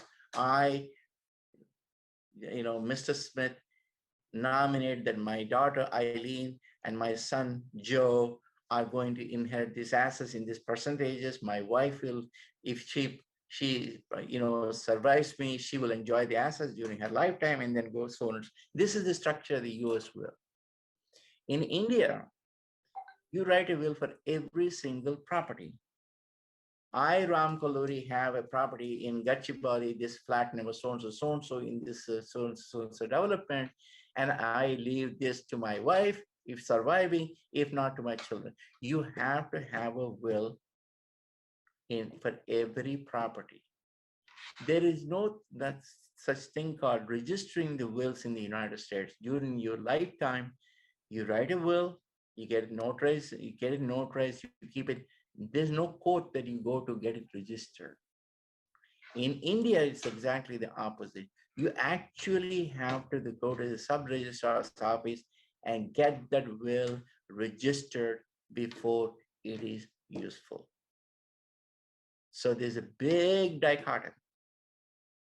And not only that, in India, the property, I've gone through this exercise, the property, they require your original deed when you bought it, and all kinds of passbooks and everything else. To sell a property, you need documentation like this, and these are all must be original.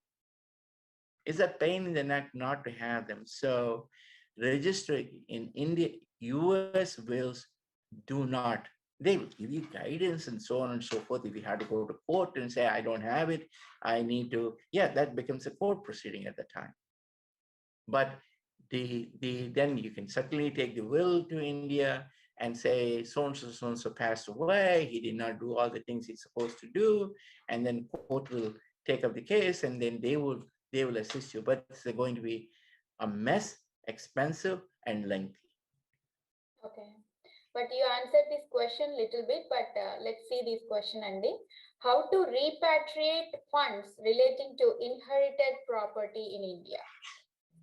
That has become a lot more easier these days because the government has enabled people, natural persons, to repatriate up to $1 million per year, even on inherited property. The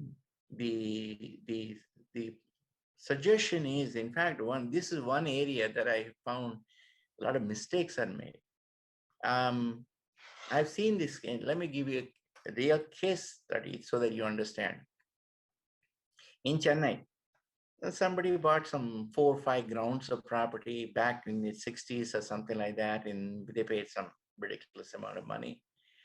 And the properties got sold for something like 10 crores of rupees.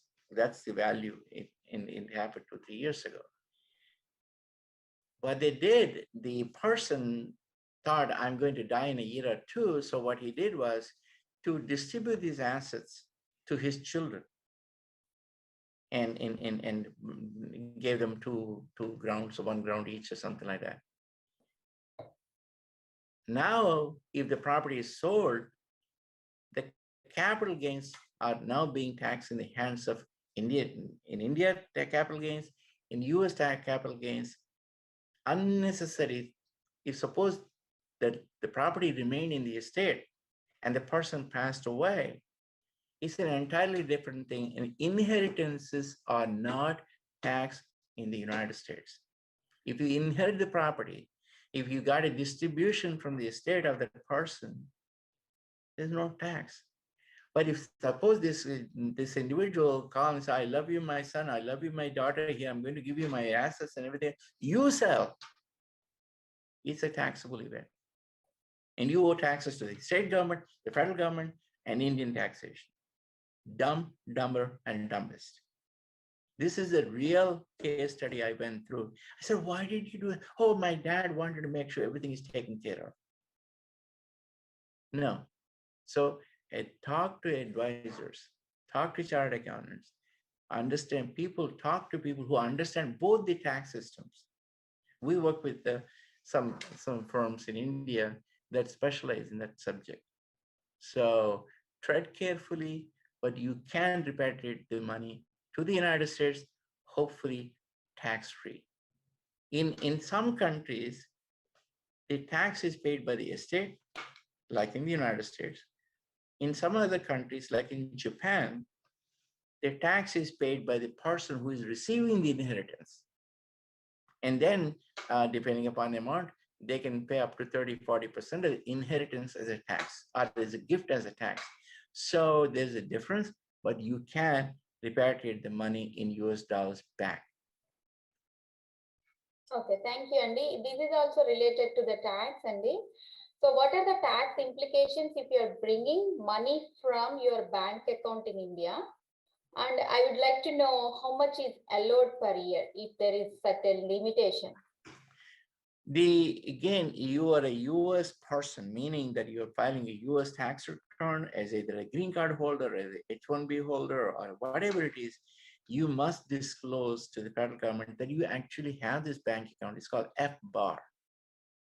That's a form that you have to file with the tax return. If you do not, that leads to unnecessary penalties and headaches for the US government. Now, if you have the money in India, and let's further assume that you paid taxes on the interest, dividends, whatever you earn, you can bring unlimited amount of money without any tax implications. You can bring unlimited amounts of money if it is inherited. The government says, welcome, bring as much money as you want. There's no tax implication for that.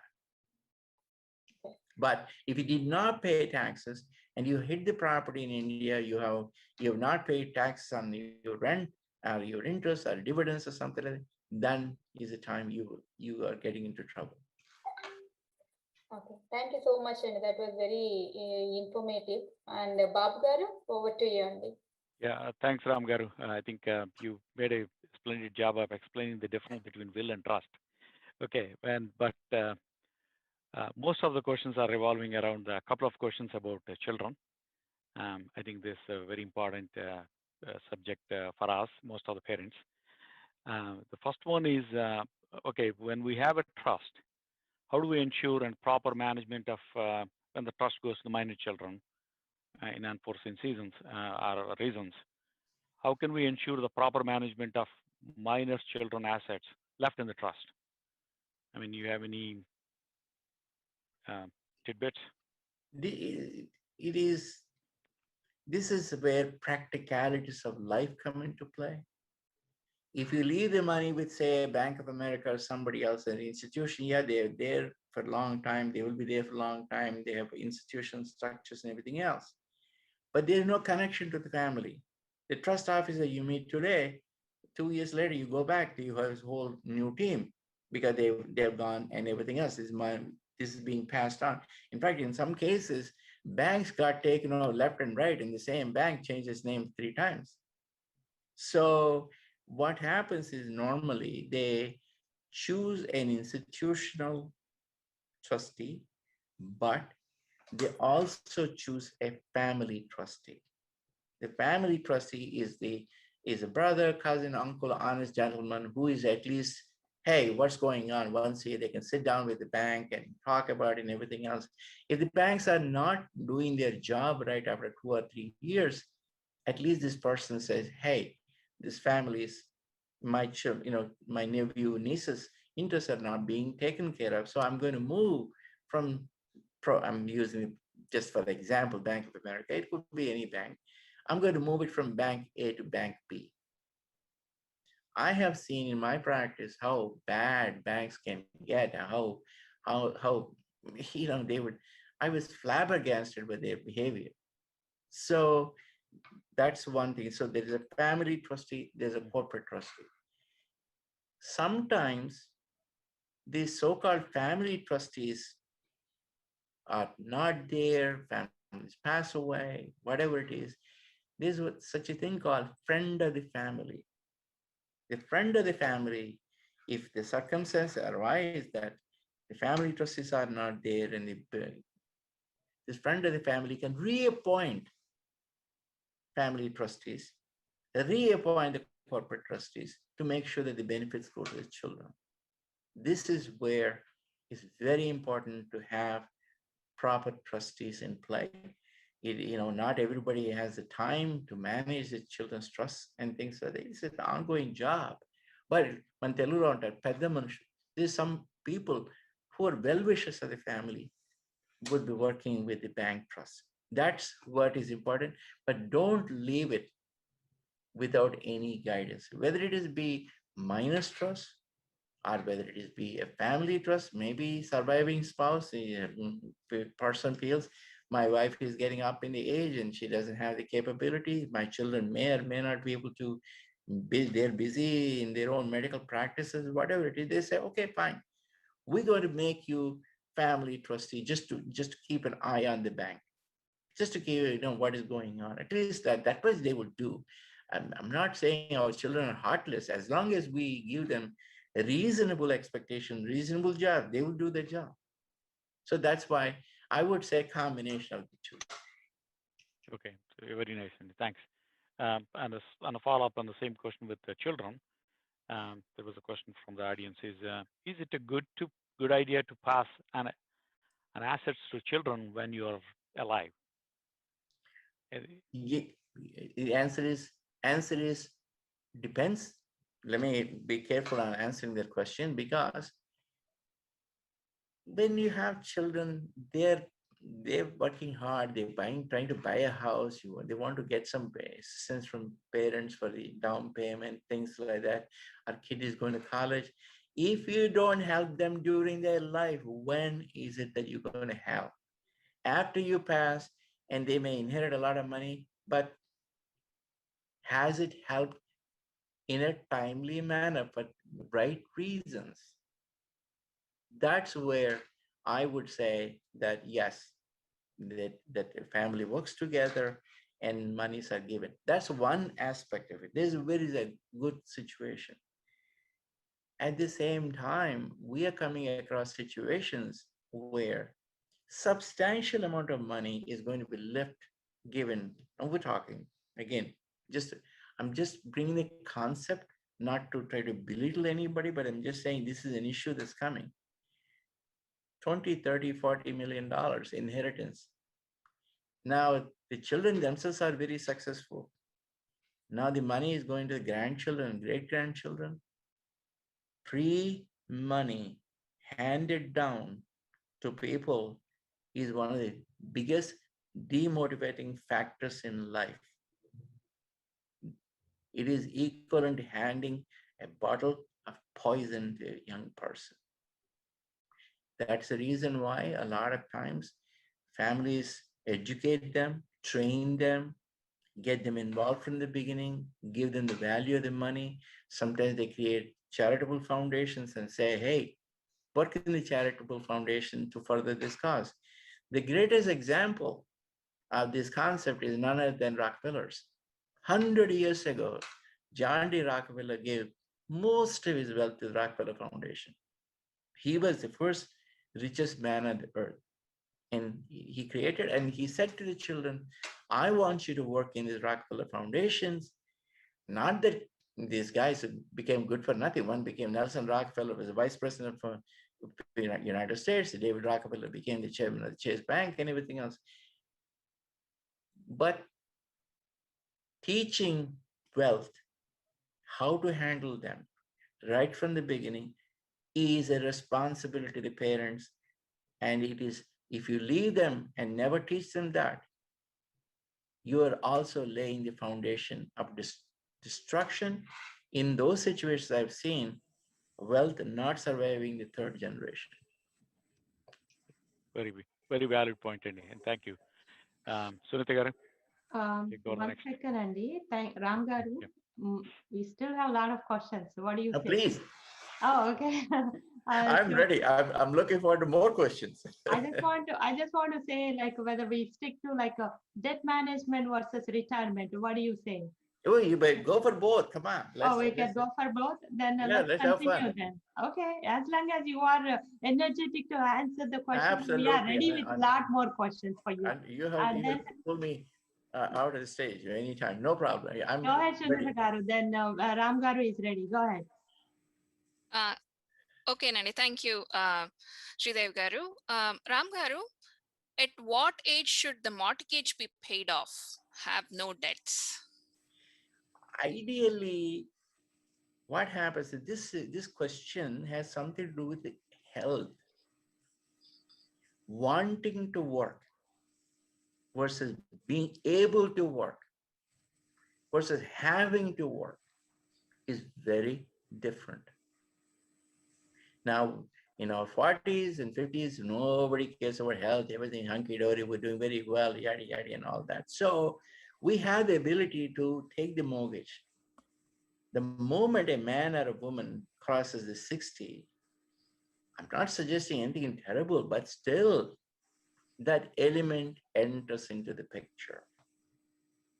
Ideally, would like to see the debt paid off in the 60s, underlying quotation mark, in the sense that if you're, let us say, Social Security, you're thinking about retiring or something like that, lighten up the ship. Cash flow becomes easier. Pay, let us say you bought the house in your 40s. 25 years is reasonable, even if you take 30-year mortgage. There are magic little tricks here. Even if you paid one extra payment per year, instead of 12, you paid 13.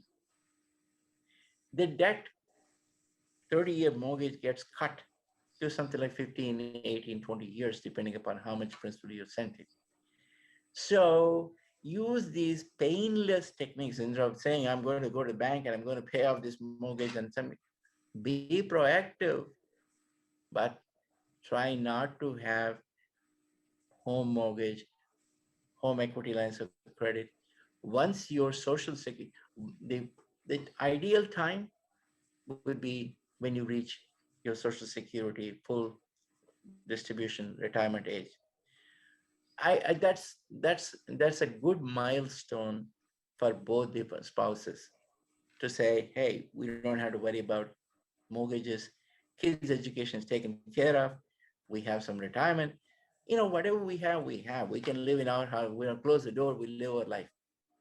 So ideally, it should be around by the social security, by the time you receive social security. Thank you, Andy.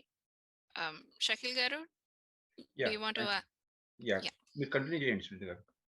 Yeah, so Ram garu ఇంతకు చెప్పారు కదా extra mortgage అని, దాని మీదే question అండి. Should I pay extra mortgage payments each year? What is the benefit? Because what happens is when you pay the extra payment, that money goes to directly pay down the principal. When you're paying monthly payment, a portion is going towards the principal, a portion, most of it is going towards interest. But suppose you're paying the one extra payment, what is happening is that is actually paying down the principal. So as you go along, you have to pay less and less interest on the outstanding balance. So this is a trick. There's another trick that people use. That is, in addition to extra payment, you can pay your mortgage in half installments. Let us say that you owe a mortgage of $4,000 per month. You can send a check, $2,000 every 15 days, or pay 26 payments coincide with the paycheck and pay half mortgage. Again, incredibly dramatic effect on your interest and then the mortgage payment back. So even though you're a 30-year mortgage, even though the bank says this is your monthly payment, I suggest that you take that amount, whether it's property tax, everything together, and pay in 26 installments coinciding your paycheck, or pay an extra payment. It depends on your cash flow. But definitely, these are painless. The same amount, mind you, you're paying the same amount. You're not paying. I'm suggesting you pay 26 payments if you can. Even if you pay 24 more payments, it makes a difference. Thank you, Andy. Good. Next question, Andy. Is there any tax advantage having the mortgage since 2017's tax changes regard to SALT deduction? Well, yes, indeed. They limited the state and local taxes and property taxes. They limited the deduction to $10,000 per year. That was the amount of money you can deduct in your itemized deductions. There is a discussion in the Congress right now to get rid of the SALT cap and things like that and all that. In high tax states, the problem is that you're paying a lot of money in state and local taxes, but you're not getting the benefit because they're getting phased out depending upon your income levels and things like that. They increase the itemized deductions, standard deductions, to discourage you from itemized deductions. This is a hard wired tax laws. There's not a whole lot you can do. But before we go away from the topic of the payments of mortgages, I would suggest to you, in this ultra low interest rate environment, many of our friends are enjoying 2%, 3%, 3.5%. And whereas the inflation is already creeping up to 3%. So I am not advocating that people go up and pay up the mortgages right now, even if it makes them feel better. A lot of people say, oh, why can't I pay out? I can't stand the mortgage. As long as you're paying it on time, don't be in a great hurry to pay back the loan. Bank said, thank you very much, I love it, but it's free money you're enjoying, and don't be in a hurry. No, it's one thing to talk about somebody in his 66, is another thing to talk about somebody in his 40s and 50s. There, try to put the money into 529 plans, try to put the money into your own investment accounts, or college savings plans and retirement plans and everything else. There's certainly 4 or 5 avenues that you can direct the cash flow. And paying off the mortgage right now with a low interest rate environment for those people who are in their 35 to 65 or below, 35 to 60, shall we call it. Hold on, don't be in a hurry to pay off the mortgage. Thank you, Andy. Thanks for the great tips. Over to you, Sridevi garu.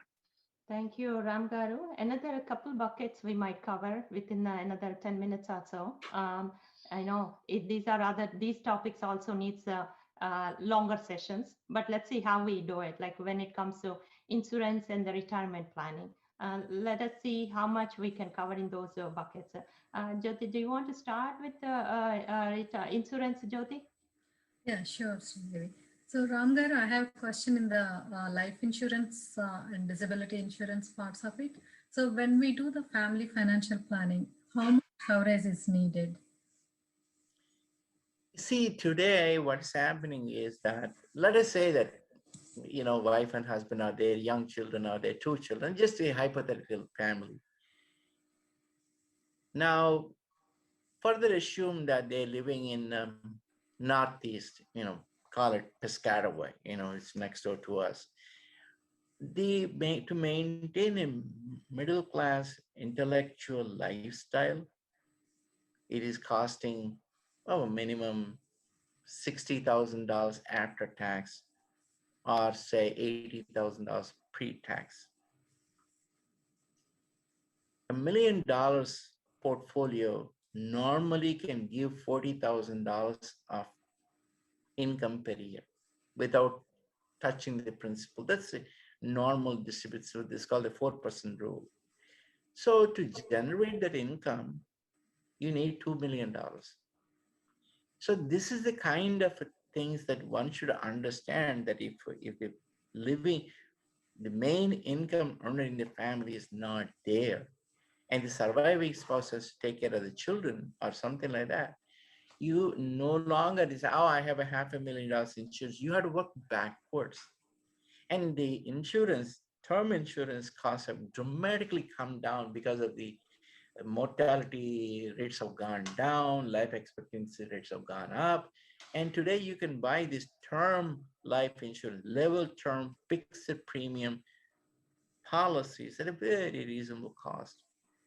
And it's almost very compelling to buy them. So I would say young families should sit down and say, this is the safety net we want to put underneath the family. And you can have, depending upon which spouse has what and everything else, there is a certain amount of insurance planning. If suppose his wife or the husband is going to continue to work and their salary coming and everything else. But if an insurance planning is very essential, I'm not suggesting that whole life policies are expensive, bad, or something like that. But when you're young and your budgets are tight, you should look into term policies. I see. I have another question about retirement planning. So how do we determine we have sufficient income for retirement? I know we all contribute to 401ks and Same thing. Retirement actually income has 3 legs to that stool. One is a social security. The social security, we can say with reasonable certain that they may trim it here, cut it back there and everything else, but there's some amount of social security is going to come to the present generations. So that's one. Social security, after that, retirement, our own 401k plans, we're putting the money into the 401k plans. A lot of times people say, oh, I don't want to take any risk with my retirement money. It's a very wrong concept. Let me be specific about it. If a person is in the 30s or 40s or even 50s, let us assume that person is 40 and his spouse is 35. One of them surviving to age 85, 90 is a 90th percentile probability. One of them surviving, joint survival, this is what is called joint survival mortality rate. If you have 40 years of time, there is no investment that can beat the equities. If you were to have your money into, let us say, a broad-based index like, broad market index or S&P 5 index or whatever it is, what's the problem? Why are we getting so afraid of, I don't want to take any chance with my money? Ignore the volatility. We go into 401k plan meetings and we talk to rank and file workers who are not even, they're not even like professionals. We tell them the same thing. Just like you are taking monthly distribution on the other end when you retire also. There's no investment that can beat the pants of inflation like the equities. As long as you do two things. Number one, when the statements come, you don't open the envelope, you tear it up and throw in the garbage can. Number one, don't look at your retirement statements. Number two, shut off the TV and don't listen to the media. If you can do these two, you will retire very comfortably. So that's the part two of the retirement money. And the part three is personal savings. Yes, I have some emergency cash reserve, have some safe investments and things like some, we don't know, unknown. So maybe 1 or 2 years of expenses in cash reserves, maybe another 2-3 years of secure, safe municipal bonds and things like that. If you cover 7 years of your living expenses with these safe investments, after 7 years, for God's sakes, however bad markets are, they recover. On our own watch, it is happening. Why this penchant about putting everything to safe investments and inflation? This is something that happened to me. $100 in 1973 is worth today $12 in buying power. In dollars, in India, is 100 rupees became 1 rupee 15 paisa buying power. So given that, please be aware of inflation and make sure that you maintain your lifestyle in retirement. And so that's the third leg. These three legs together form your retirement income.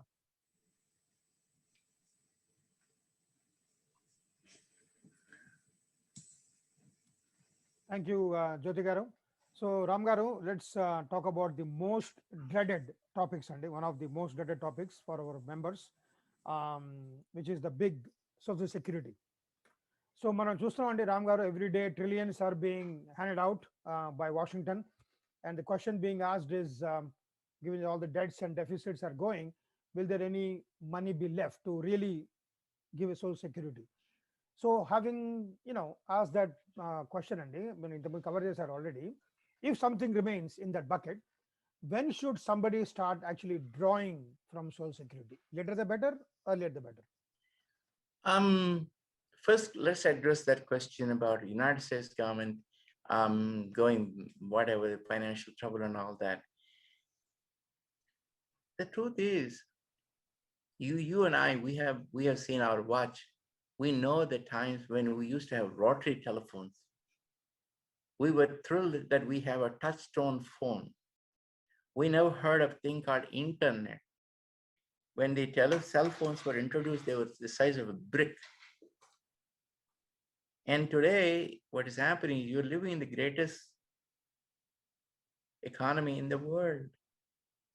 United States will 10, 20 years, this year, they could come up with a vaccine in 6 months, which is unheard of in the human history. No medicine was ever invented, approved in six months. So the point is, yes, we're spending money right now when it is scary, but the future of the United States is very, very secure and prosperous. Don't let anybody convince you otherwise.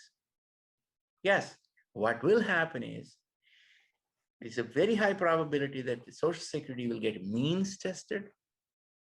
That means if you have a lot of income and savings and investments and you're wealthy, even the government may say, wait a minute, you are already covered. Why do you need to take the Social Security? They may cut back some of the investment benefits, means testing, but they will not take away money from the retirees. If your investment income is already $500,000, and Uncle Sam says, what's up with that? So that's the only thing, but I would definitely count the Social Security as a benefit. Now, the question here is whether to take it early or late. A lot of the times what happens is, this is again determined by wanting to work versus having to work versus being able to work. Let us say you're a line worker. Let us say you're a truck driver and you drove this truck for years and years and years. Your body gets beat up and you just can't work, or you have medical issues, back issues, whatever it is. Uncle Sam said, okay, in your case, we will reduce your benefits, but we will let you take the money at the age of 62. But if we aren't healthy and we're in normal circumstances, taking the money in the name of Uncle Sam going bankrupt is bad advice. So the next question comes, okay, fine. Why can't I take the money when I'm entitled to what is called full retirement aid, FRA? Good, you should take it because that's your money. However, if you defer it until age 70, what is happening? Your benefit is going up by 8% per year annualized. Even why is that case? If you don't need the income, when one of the spouses passes away, when the spouses are alive, they both get their own Social Security. But when one of the spouses passes away, the surviving spouse gets the higher of the two. Let us say that the husband is getting today $3,500 and the wife is getting $2,000. Just a hypothetical example. If the husband passes away, the wife will only get $3,500, not $5,500. So building up one of the spouses to age 70 and pushing up the month, it might help the surviving spouse. It is smart that if you have a wife and husband, whoever is a higher earner, should defer their Social Security until age 70. It's a smart planning, not because I'm not predicting any disaster. I'm only suggesting it's a smart planning.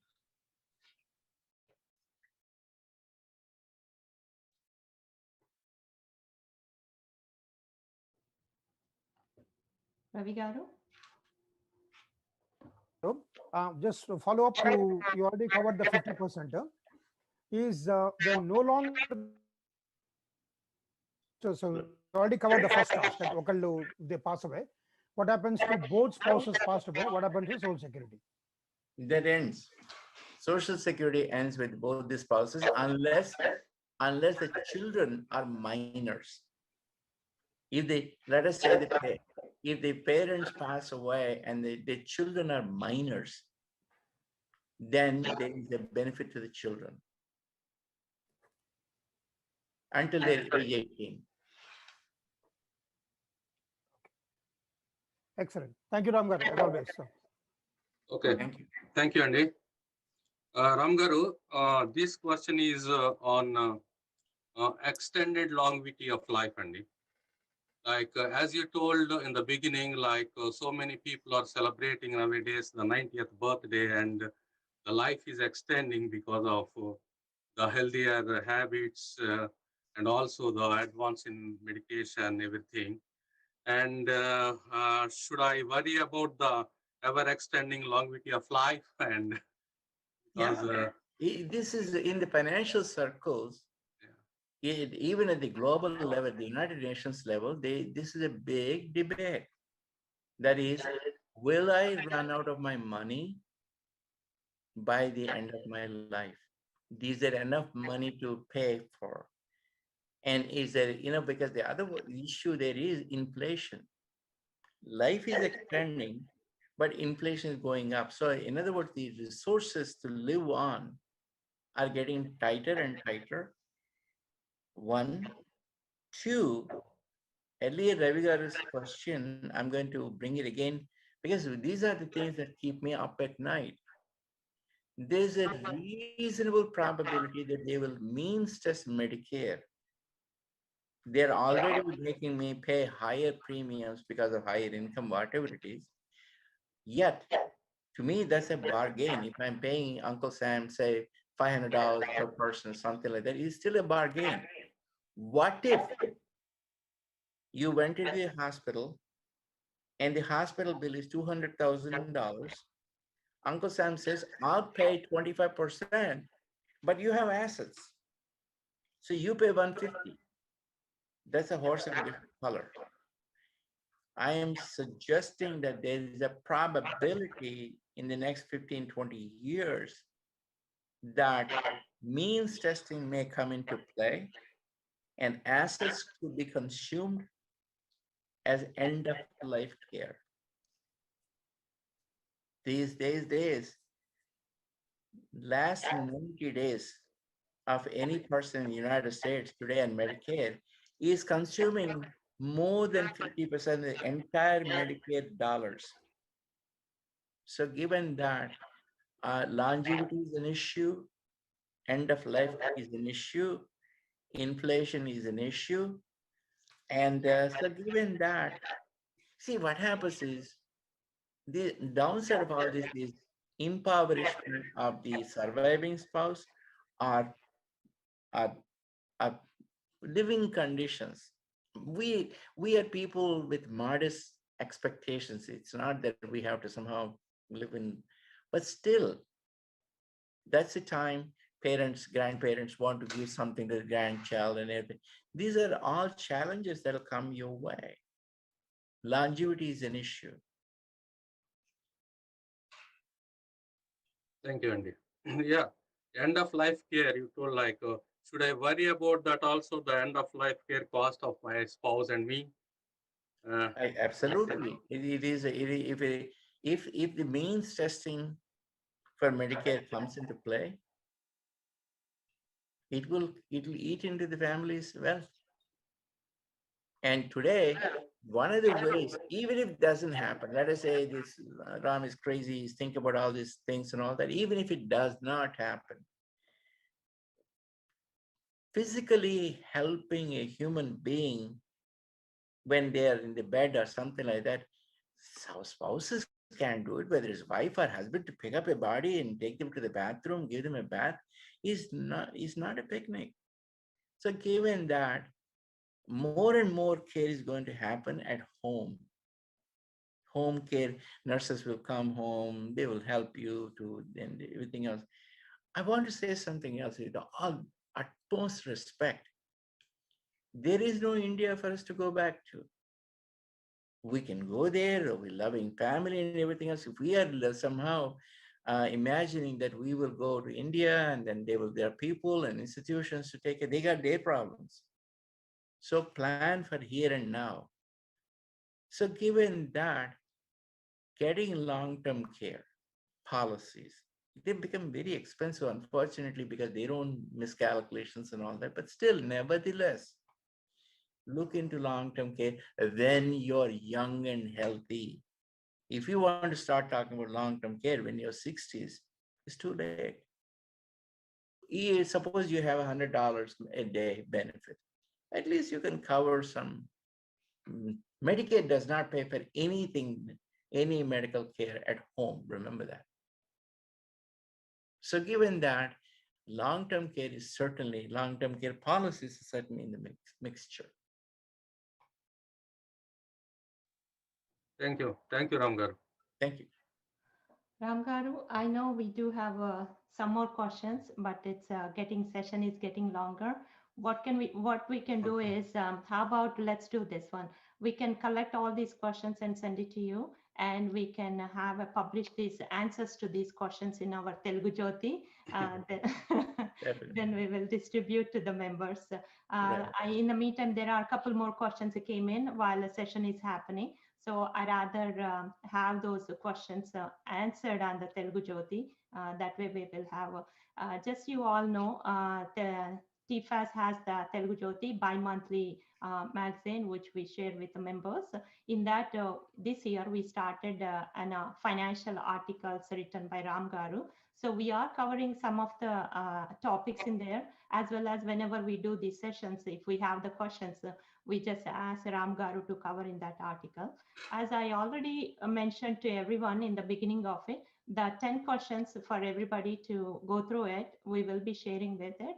And I'll request all other organizations, presidents also to share with their members to have it so that every member can go through that questionnaire every year, what we already discussed. Before we wrap up, I just have one question, because when it comes to kids, I have to ask, because we can't leave the kids. Someone is asking, shall one involve children in financial planning? Sure, absolutely. Sooner the better. The only thing is there's a big difference. I just want you to understand. Getting children involved in financial planning, teaching them, you know, with in a small way and giving them a small account and everything is one thing. Flaunting wealth in front of children is another. Make sure you never talk about your finances and your wealth to the children. This is something, until they're ready, until they know the value of the money, it's a different situation. Always, yes, give them small amount of money to invest, you know, everything else. But definitely, bro, when you start a child, you don't start a child with Avkai on day one. You know, as the child grows, certainly get involved. And in fact, if anything else, you have children that are grown, they're practicing physicians, they're knowledgeable and everything else. Why don't we get them involved? Young professionals in the house, why don't we get them involved? Spouse, why don't we get them involved? The point is, this knowledge about financial management, getting locked up with one person is the problem. Bottom line, share it. Make it a family effort. Make everybody involved. That's why certainly children should be involved. Open a small account. Teach them how to invest money. Educate them what is value of money. Monetary education is excellent. Financial education is excellent. Give them the training by all means. But never discuss the wealth with them. That's my opinion. Definitely. Thank you. Good, very good suggestion, Ram. When it comes to kids, what to discuss, what not to discuss is always. If you don't mind, I have a quick question to ask. It Sure, wouldn't take. go ahead. Ram Garu, would you like to convey some kind of tools? And during the starting of the session, you mentioned that kids can lay a roadmap for their financial security. Are there any tools out there that kids can use to set their roadmap financial security? What I will do is I will put together a starter kit of bibliography, a starter kit for people, just to, in other words, introduce them to say, if you knew A, B, C, D, if you just give them basic steps, why don't we put together a starter kit of reading and may start a kit of podcast, start a kit of, certainly do that. And that will help. And also, as I said, I think we should have you all can think about it, some kind of a question answers on a website where people can ask. And along with me, fellows can also join. It's not a monopoly or something like that, but I think there should be a continuous dialogue among the community and the professionals, pro bono, with no axe grinding or no conflict of interest. I think pre-knowledge of information is very valuable. But I'll put Thank together you a so much. list. I'll put together a list of must read type of books. Just 3-4 of them to start. Okay. Thank you so much for that. Wow, very lot of information, Ram Garu. I'm sure everyone benefited from this webinar, all the viewers, and of course, the session is on YouTube. If anyone missed it, you can continue, go back and watch that. Before we take Ram Garu, do you want to say something before we move on to that next one? One last thing, this is my question for myself, and I'm going to share it with you. A lot of times, a lot of people confuse writing a will versus leaving a letter of instructions. They're two different altogether. Please leave a detailed letter of instructions to your family. What is it that you want to be done? How you want the assets to be divided? How you want jewelry to be distributed? How you want, this is something parents speaking to the next generation, that should be there. Detailed should be there, along with that book, that binder we talked about. No advisor, no attorney talks about letter of instruction. Letter of instruction is to the family. You write the will to the court, but you don't leave anything to the family. Is that it? No, please write letters of instruction to your family. In fact, jewelry, lots of jewelry, if you don't do anything else, it becomes a part of the court, the estate and everything else. Leave an instruction to say that these jewelries are these are pieces of my memory. I want them to go to my children, and write a letter, include some pictures. But I don't want to belabor the point. Writing these letters of instructions to your family is as important as you writing a will or writing a designation of beneficiary. Please do it. And I do hope that we'll have more of these sessions. We can dive deeper and deeper into it. And I want to go broke giving away knowledge. That's my ambition. Definitely, Andy. Now that you said it, what do you say, other presidents and other organizations? So next session, we will go with the will and trust, and that's another very deep into, we can go into that one. And let's see, when the time permits, definitely we will have that broader session on that subject itself, for will and trust. I hope you all agree with me. That being said, I know, thank you, and Ram Garu, I don't know how much thanks we need to tell you, like so much. It's like, your time and effort, and you are trying to help us as well as the community. It's like, priceless. That being said, let's move on to our vote of thanks for this session. Then we will conclude the session. But as I said, in the future, definitely we'll come up with more sessions, and we will interact with you, Ram Garu. Bindu, go ahead, Bindu. Ram Garu, chala thanks, Andy, from all of us, for educating us, empowering all of us, women, men, families. This has been a very special event for across the country. So empowering knowledge means that we're all going to make better decisions in our lives. Thank you so much. Thank you so much. My pleasure. I'm sharing information with my family. I'm sharing with my family. You're all my family. If I don't share it with you, who else will I share it with? Thank you, Andy. I've definitely learned a lot from this webinar, and hope all of you have as well.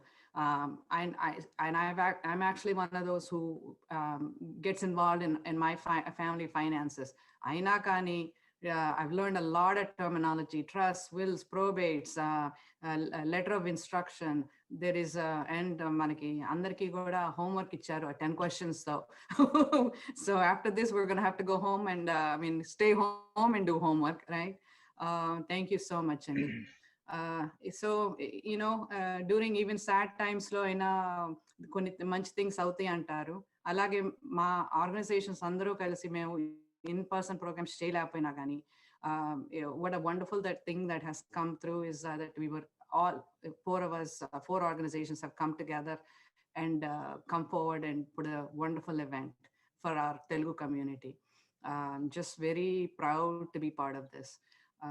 And a wonderful opportunity to work with such prestigious organizations like TLCA, Washington Telugu Samiti, Houston Telugu Culture Association.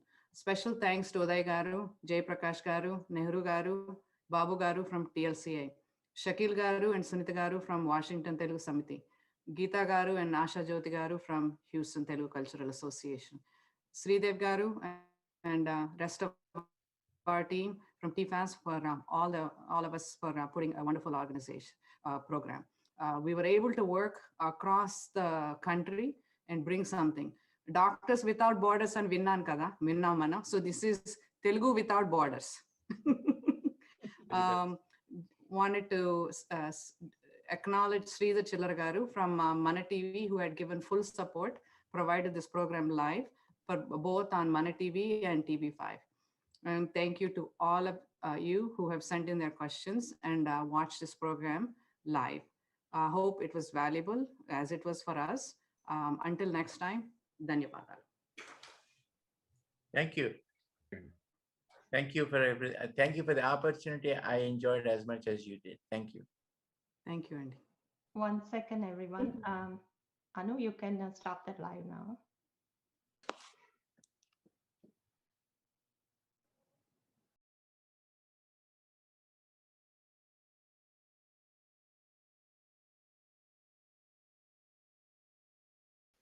My name is Kathy Maley. I am one of the financial advisors with Sensible Money. And as you can see by our map, I'm on the East Coast in Massachusetts. I'm in a town just north of Boston called Marblehead. We also have another financial advisor on the West Coast in California. And then we also have our main office, which is in Scottsdale, Arizona. And you can see a picture of Dana and Michelle Buonacountry. She's also going to be joining us on our webinar tonight as well. So just as you're sitting here watching this webinar with today's technology, this is what really allows us to work with clients all over the United States while still being able to maintain what we call our team approach here at Sensible Money. So Dana's going to be presenting our webinar tonight, Retirement Planning for Women, and not only the founder, she is also About.com's Money Over 55 expert since 2008, and she's a contributor to MarketWatch as one of their retire mentors. Dana is also coming out with her second edition book, Control Your Retirement Destiny, which will be out by late summer. So Dana, with that, I'll turn it over to you so you can begin our webinar. Great, thanks Kathy. Well, I really appreciate everyone taking their time, valuable time this evening to join us. We're going to leave you with some great information. I want to start off by talking about why retirement planning for women is so important. Do women really face different risks than men? Well, this is a picture I saw going around on Facebook about a year ago, and it just cracked me up. I had told my girlfriends for years that we had to stay in touch because somewhere we would find ourselves with the Golden Girls retirement plan, late in our 80s, all living together. And so when I saw this going around by Facebook, it just captured what I was already thinking. The reality is women do live on average longer than men. Doesn't mean every woman will live longer, but the statistics say that we're going to have a longer planning horizon. And there are certain steps that we need to take to make sure that we're going to be in good shape. When we look at some of the risks that women in particular face, one of them is just the fact that typically we still have lower earnings. When you look at some of the statistics here, composed by an institute called WISER, the Women's Institute for a Secure Retirement, you see that 3 out of 5 working women are earning less than $30,000 per year. 3 out of 4 working women earn less than $40,000. Half of all working women are in traditionally low-paid jobs with no pensions. And on average, again, these are just averages, we receive only half the pension benefits that men receive. And then we've had lower earnings over our lifetime. Why is this? Now, I know this isn't true for everyone. There's probably some very high-income women here on our webinar tonight who these statistics don't apply to. But in general, why is it that we see these statistics? It's not simply because of the glass ceiling. A lot of it has to do with the choices that we make as caregivers. So on average, we have a 12-year shorter work history than men. Many women choose to stay home, and it's not just to take care of the children. Even single women who may have a significant other may be involved in caregiving roles for extended family. It could be aunts or uncles, nieces, nephews, in-laws. There's all kinds of caregiving roles that women traditionally take on, and many of those roles mean they don't qualify for overtime or they don't have the time to go back to school that would allow them to move into a higher paying career. Those choices have impacts on other aspects of retirement, like the amount of Social Security benefits you qualify, the amount you have saved in your 401k plan. So those choices have an impact, and it's not simply because of this thing out there that you hear about, the glass ceiling. It's often simply because we have different values, and money isn't always our number one value. People and caring about those that are close to us is also an important value.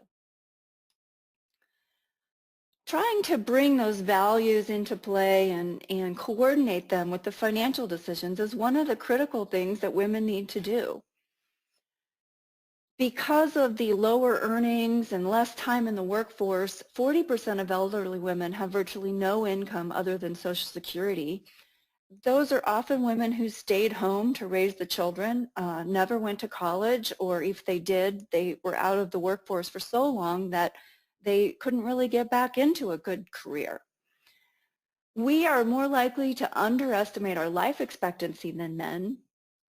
And if we look at the statistics, approximately 60% of us who are alive at 62 can expect to live to age 90.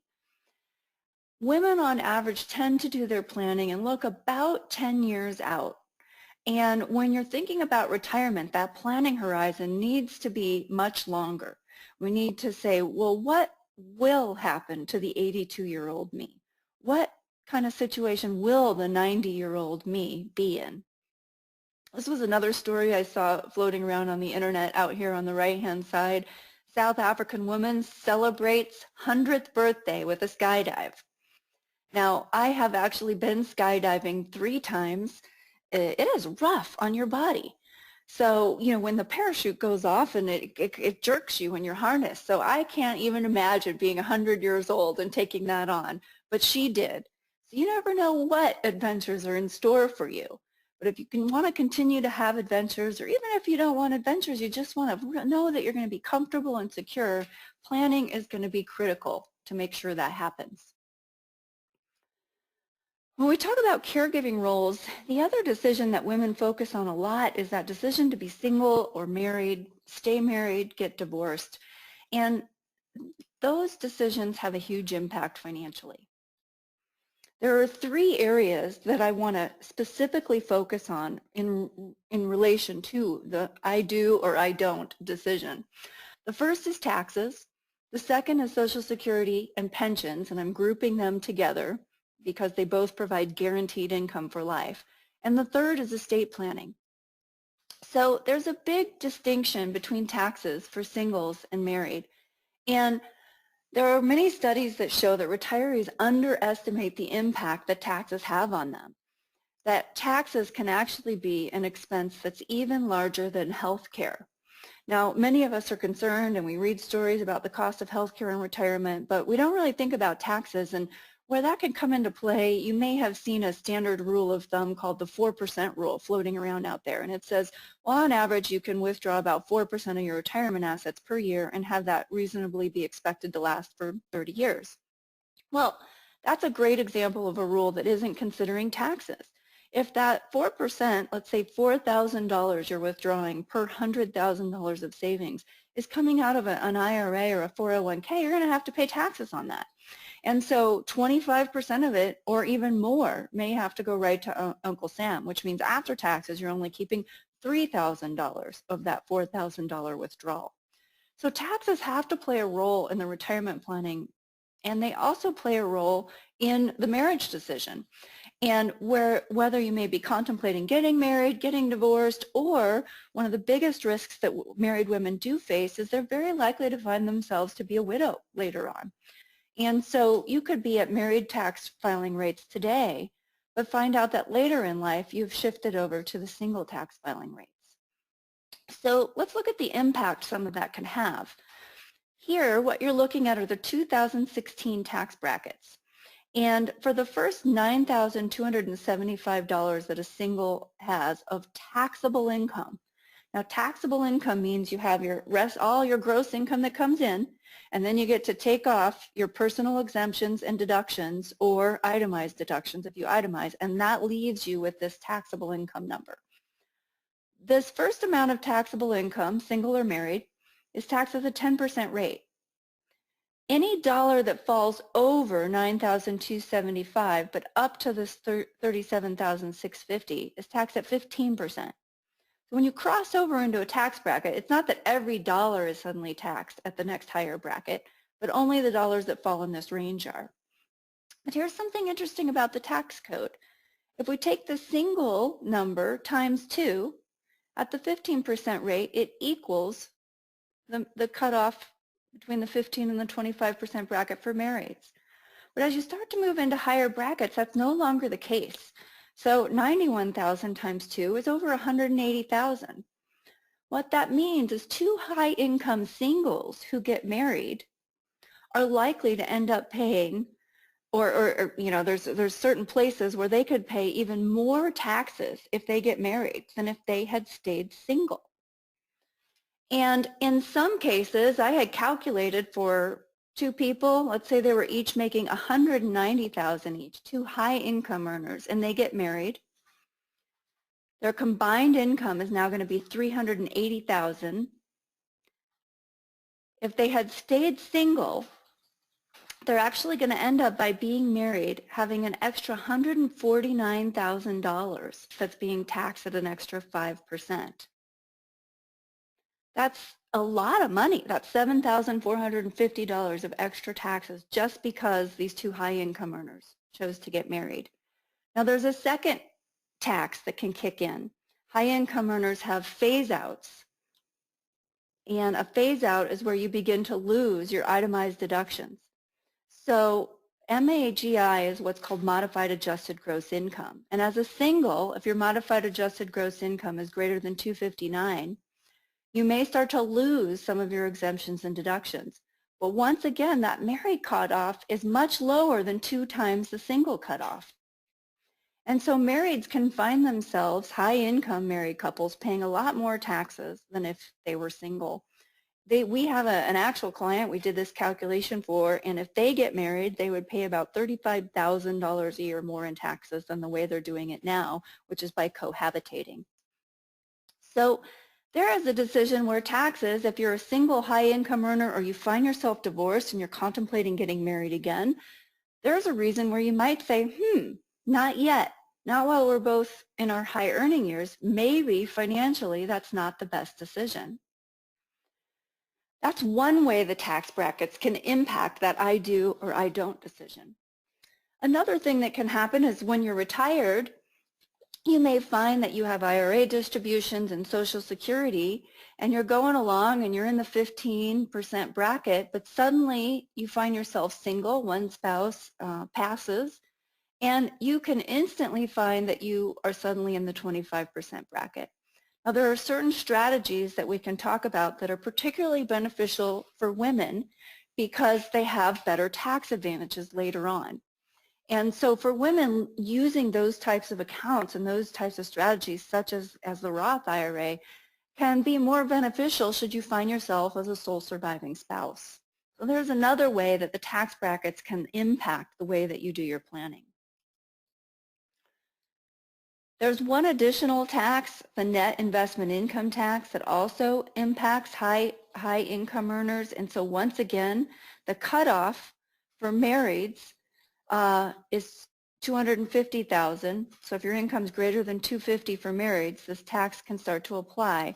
But the cutoff for singles is $200,000. So there's many aspects of the tax code that may cause a high income earning couple to pay more. Then we have Social Security and pensions. I want to start with Social Security. We're going to go through a few basic rules about how Social Security works, and then we're going to look at some real life examples, and again, how that single or married decision impacts the Social Security benefits. So one of the basic rules is something called full retirement age, which is age 66 for anyone born January 2nd, 1943 to January 1st, 1955. So full retirement age is a particular term defined by Social Security. And if you file for benefits before that age, you get a reduction. And if you wait and apply for benefits after that age, you get an increase, something called delayed retirement credits. And there's something called the earnings limit that only applies if you were to collect Social Security before your full retirement age. So the earnings limit in 2016 is $15,720. And what that means is if you were to collect Social Security at 62, but you kept working, if you earn more than $15,720, then some of your Social Security benefits can be owed back. And so for many people, when we look at their likelihood of continuing to work, it doesn't make sense for them to file for benefits before full retirement age. And that can even apply to people who are widows. As a widow, you can collect Social Security as early as age 60, but the earnings limit will still apply. So when we factor all of that in, there's actually calculations, and we're going to look at a few of them in a few slides that we can run to show you what option of collecting is likely to give you the most money over your lifetime. There's one other kind of funky rule to know. These initials WEPP and GPO. WEPP stands for the Windfall Elimination Provision, and GPO stands for the Government Pension Offset. So these are rules that usually affect firefighters, law enforcement employees, postal workers, and a lot of teachers. So people who work for government agencies or municipalities. If that agency or municipality has a pension system that does not participate in Social Security, meaning you don't have the Social Security payroll taxes withheld, then these kind of rules can apply to you. There's 14 states that they typically, you'll see these provisions apply to: Alaska, California, Colorado, Connecticut, Illinois, Kentucky, Louisiana, Maine, Massachusetts, Minnesota, Missouri, Nevada, Ohio, and Texas. So the thing to know there is what's showing up on your Social Security statement, if the WEPP or GPO provisions apply to you, is not what you will actually get. So again, a real life example, we have a client, she worked as a teacher in Kentucky, and she gets a pension. It's about $34,000 a year. Her husband recently passed away. She does not get the widow benefits, and she will only get about $41 a month of Social Security, even though her Social Security statements that she would get said she should be getting about $1,600 a month. She won't, because she didn't participate in Social Security for most of her career, and this provision says you don't get what they call a windfall. You don't get your full Social Security benefits and your pension if you weren't contributing to Social Security all of those years. So it's important to know it because it affects a lot of women who are educators, and what you think you might get just by looking at your Social Security statement may not be what you're actually getting. A few other rules around Social Security before we look at some examples. So there's length of marriage rules. You have to be married 9 months to be eligible for a survivor benefit on your spouse's record. Now, believe it or not, some people find themselves widowed or find themselves getting remarried in their 70s or 80s. We'll look at an example of that. It's 1 year to be eligible for a spousal benefit. And that means even if you never worked or worked very little during your life, you can still get a benefit based on a spouse's record. It's 2 years to collect a spousal benefit in the divorce situation. So believe it or not, ex-spouses can also collect spousal benefits. You had to have been married for at least 10 years. But if you were married at least 10 years, now you're divorced. If your divorced spouse is at least 62 but hasn't filed yet, you are actually eligible for a spousal benefit on their record as long as you are 62. If they have already filed, so you're divorced later in life, they already filed, then there's no 2-year requirement. And if you're a widow, you must not have remarried prior to age 60 to be eligible for widow benefits. Now, widow benefits apply not only to a deceased spouse, but to an ex-spouse. So again, if you were married for over 10 years, your ex has passed, you are still eligible for widow benefits on their record. So let's look at how some of these rules apply in some real life situations. This example here is someone who could either collect her own retirement benefit or a widow benefit. Now, she actually could have started a widow benefit as early as age 60. So it says 0 here, but she actually could have started, but she was still working. And so the earnings limit would have actually made her ineligible for any benefits. They would have gotten retracted because she made enough money that she was over that earnings limit. But now she plans to stop working, and at 63, let's say she went into the Social Security office, and they might say, well, you can take your own benefit, which is $1,744 a month. And that's more than your widow benefit. If you start a widow benefit right now, you'll get $1,635 a month. And we see this happen quite a bit. So someone says, well, I'll take the more. I want $1,744 a month. Great, done. They make their decision and that's it. But there are other options available to them. So over here, one of the options she has is to file what's called a restricted application. So widows can file a restricted application at any age and say, I only want to apply for my widow benefit right now. So I'm going to get this $1,635 a month, and I'm going to leave my own benefit alone. And then out here at 70, I'm going to switch over and start getting this $3,309 because your own benefit continues to accumulate what are called delayed retirement credits. So this is how this looks. Over here on the right-hand side, she starts at 63. And she collects her widow benefit, and this is an annual number of what she's getting, and it goes up because there's an inflation adjustment built into Social Security benefits. And then at 70, you see this partial year, because her birthday was in the middle of the year. She switches over and then starts getting her own larger benefit amount. And this is a real client of ours whose spouse, they were both my clients, and he passed away many years ago. And she is in a wonderful, happy new relationship. And so the decision came up, she wants to get remarried. And in her case, we said, we think that's great, but not until after 60. And so the person she wants to marry doesn't have the same amount of Social Security benefits. And if she were to get remarried before 60, she will void this ability to use this strategy, collect the widow benefits, and then switch over to her own.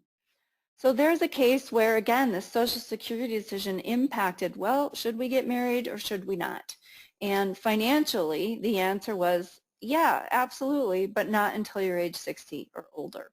There are impacts to marriage for spousal benefits, and we just looked at widow benefits. Let's look at the difference. This is a couple where this is the wife's benefit amount if she were to collect her own at 66. And this is the husband's benefit amount at his age 66. Now, she didn't work very much, which is why her benefit is low. But she's actually eligible for a spousal benefit that can be 50% of what he would get at his full retirement age.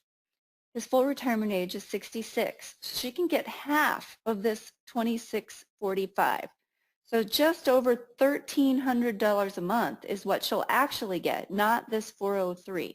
Because she'll be eligible for a spousal benefit based on his earnings record, and that will be more than her own. So that's how the spousal benefits work.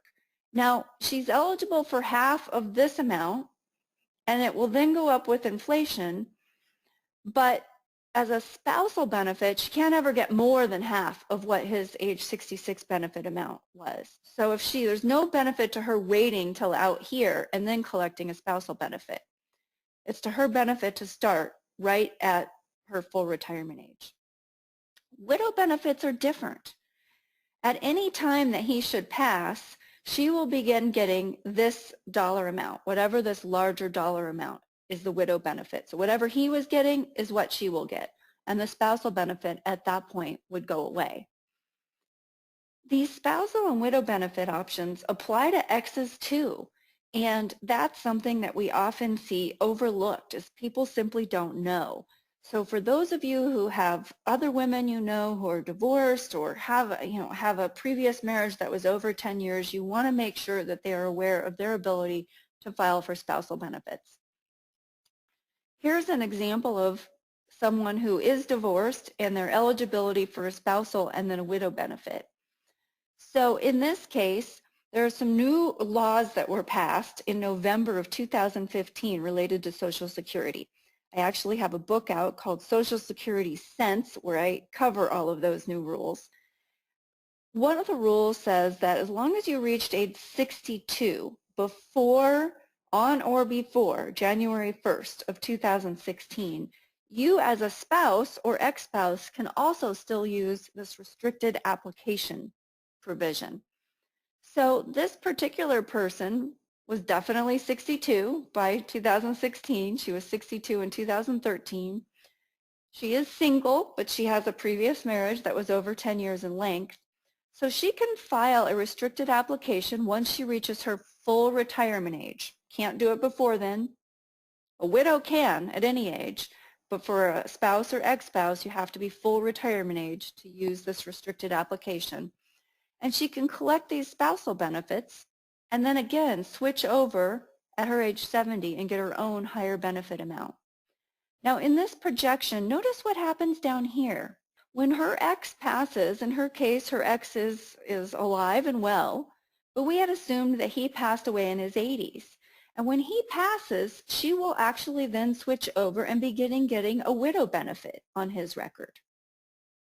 So those are things that many people are not aware of, and knowing that can help with your retirement planning. In her case, using this strategy of spousal benefits and then switching over to her own, in this projection was estimated to provide her about $362,000 versus $296 if she had done what she was originally planning, was just to file for her own benefits at 66. That's a difference of $66,000. Now again, these spousal benefits would get voided if she were to remarry. So there are cases where, if you're later in life and contemplating marriage, these are just conversations to have. There's the emotional side of marriage, and then it's up to us as women to say, you know what, let's talk about the financial side. Let's actually sit down and look at the impact of some of these decisions. This is a couple. He just passed. They have been clients of mine for years. And this was an actual newspaper article that I'm quoting. I changed their names for privacy reasons. In 2007, they married at age 80. It was a third marriage for each, and they had both vowed to never marry again. In the newspaper article, he was quoted as saying, "Ellen was alive and alert and smart and funny and loving and very, very caring. She was the whole thing. I had to marry her." I used to go visit them in their retirement home, and they were so, so cute. Oh my goodness. And the last time I saw him was about 2 years ago. He was very, very concerned that she would continue to get his Social Security benefits because they were significantly more than hers.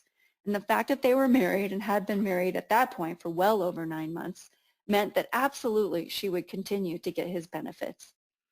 So there can be reasons financially to marry even far later in life. And sometimes we might talk to couples and say, yeah, it doesn't make sense to marry now, but perhaps in your 70s or 80s, you might look at it a little differently. Social Security claiming for singles is a little different. If you have no previous marriage over 10 years in length, you're going to look at it a little bit more in terms of a break-even chart.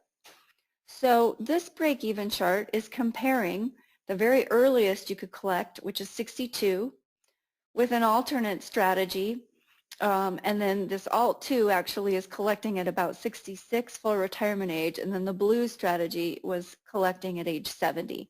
And then somewhere in here, actually the blue was around age 68 or 69, and then the orange was collecting at age 70. And so the longer you live, the more it made sense to delay. So think of this: 62, 66, 68, 70. Again, when we look at the life expectancy of women, collecting Social Security benefits as soon as possible is often not the best decision. There's a tax impact too, beyond the scope of this webinar to go into it, But there could be some tax reasons to say, you know what, even if I want to retire at 62, it might be better if I withdraw money from my IRA between 62 and 70 and delay the start of Social Security. That is one of the biggest reasons we see people not delaying. So here's an example of someone that has earned income, they want to retire, and if they delay their Social Security, what are they going to do with this gap? Where's their income going to come from? And that's where proper planning can come in and say, well, let's look at what would happen if you withdrew from your 401k plan during these years. And then you would hardly need anything later on from your retirement assets. And how would that compare to, this is what a lot of people do, starting Social Security early, but now you don't have nearly as much guaranteed income later on in life. When we project all of that out, in most cases, using this type of strategy and withdrawing money from accounts earlier on is what leaves you in the most secure position over your lifetime. The key there is it doesn't mean scrimping during these years. The goal of proper planning is to make sure your lifestyle stays the same, but you're just using your assets in a different order and in a way that makes them work harder for you. A lot of people have that misconception that if I delay Social Security, I'm going to have to scrimp, and they don't want to scrimp in these years where they're young and healthy. We don't want that either. That's not the goal of good planning. Pension decisions are also affected by the single versus married aspect. So this is a single woman. We were looking at what she should do with her pension. She could either get $341,000 as a lump sum, or she could collect $28,322 a year for life. So what we projected was if she took $341,000 and if it was invested and could earn 4% a year, and she withdrew this $28,322 out of it, how long would it last? Well, only about 16 years. If her lump sum could earn at least 5% invested, it lasted 18 years, and at 6%, it lasted 21 years to her age 75. Well, her life expectancy is well into her 80s. So she would have to be assured that her lump sum could invested or earn at least 7% a year on average for this lump sum decision to make sense. We didn't think it made sense. We thought absolutely she should take this annuity option. It's what's called a longevity hedge. It helps protect her income well into the later years in life. Now that's contrary to what a lot of investment advisors might say. We don't think there's a certainty that the investment markets are going to deliver 7% a year or more. So everything is not just an investment decision. There are certain risks, and longevity risk is one that women face to a much greater degree than men. And so there are certain decisions that we need to look at that aren't simply an investment decision. They're, well, how do I make this decision in a way to protect against the risk that I face? And the pension and the Social Security decisions are two of those things. They're great at hedging longevity, which is definitely a risk that we face. For marrieds, one of the things we often encounter at this age are second marriages, sometimes third marriages. There's often children from previous marriages. So this was a situation where we were referred in. This woman was a widow at this point, and we wish we could have talked to them many years ago, but that wasn't the case. But suppose you are 60 years old, you're in a second marriage. You have children of your own, and your new spouse has children of their own, 2 sons actually. So which would you rather choose? Would you rather be the beneficiary of your husband's pension? And I'm going to ask you all to type in answers on this one. So would you rather be the beneficiary of your husband's pension, which would guarantee you $6,000 a month for life should he pass? Or would you rather be the beneficiary of his $1 million 401k plan? So I want you to go ahead and type in. Now here's the situation. If he chooses this $6,000 a month pension option, he's going to get less income now. So if he says, no, you get nothing. I'm going to choose a pension option. It's going to pay me $6,500 a month, but if I pass, you get nothing. Or we can choose a pension that pays us $6,000 a month, and if I pass, you get 100% of it. So which one? You get to be the beneficiary of his $1 million 401k plan or $6,000 a month for life. Seeing some answers come in. No right or wrong answer. Well, there might be according to the math, but Great. I'm seeing some pensions. I'd choose the $6,000 a month. I'd choose the 401k. I'd choose the $6,000 a month. 6,000, 6,000. Anybody else want to take a guess? Yep, I'm seeing some more come in. So I see a lot of $6,000 a month for life and a few 401k plans. So here's how the math works. Over 25 years, that's $6,000 a month for life. On average, a 3% rate of return. It's worth about $1.26 million. So at age 60, living 25 years to 85 is quite realistic. And I think in most cases for women, the $6,000 a month is probably the better option. Now, unfortunately, in their case, the planning had already been done and he had made her the beneficiary of his 401k plan. And so when he passed, the $6,000 a month stopped and he passed away 2 years into retirement. The struggle with this type of planning is that he had sons from a previous marriage. And with a little bit of planning, the new wife could have been the beneficiary of the $6,000 a month, and the sons could have gotten at least a portion of this million, and everyone would have been better off. But that wasn't the way it happened. And so the sons got very little, and the spouse got this $1 million. Now, it just so happens she happens to be a big spender. So the other risk is knowing your spouse, and this can work either way. Some of you women may have large pension plans, and you're trying to decide what beneficiary option to choose for your spouse. Well, choosing to give them this income for life can help protect them from overspending. If they're not the more financially savvy partner, it can be a great choice. It can help protect them from creditor issues later on. And in particular, it can help protect against cognitive decline. So cognitive decline is real. We've seen cases where, people just start to make decisions that are out of character later in life. And having this guaranteed income, it definitely puts someone in a better financial situation, more secure. So the other big impact of the I do or I don't decision is estate planning. So some basic legal documents: when you're married, typically everything goes to the spouse, but not always. Every state has their own what are called intestate laws. So whatever your state laws are, if you haven't actually spelled things out in your will, ultimately assets can revert to whatever the state law says. And again, if you're talking about second marriages with children from previous marriages, each state may differ in how they would divide up the assets. Now, there are a couple things to know. IRAs and 401k plans, or any account that has a defined beneficiary, that actually trumps your will. So a lot of people I've talked to thought, well, I have a will that takes care of everything, but they might have a 401k plan they had with a former employer, and we've seen cases where an ex-spouse was still the beneficiary of that.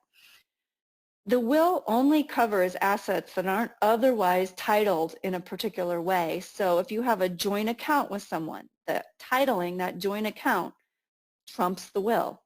If you have a 401k or a life insurance policy with a designated beneficiary, that designated beneficiary trumps the will. Same with a trust. So you can have a trust, but the 401k assets go directly to whoever the beneficiary is. If you named the trust as the beneficiary of an IRA or 401k, then those assets end up in the trust. But if you didn't name the trust as the beneficiary, again, whoever you named, that's who those assets go to. A trust does not override those beneficiary designations. So those are some areas where we see mistakes happen. It's really important to review who your beneficiaries are. Look up those old policies. Say, is this, especially when you're looking at a marriage or a cohabitation situation, is this really who I want the beneficiary to be? Speaking of cohabitation, what we see a lot, particularly later in life, are couples who don't want to get married, and understandably, they say, we've been there, we've done that, it complicates things, it doesn't work. Great, no problem with that. It's just making sure you still get the legal docs that you need to have in place. You're not going to have the same rights in a medical emergency.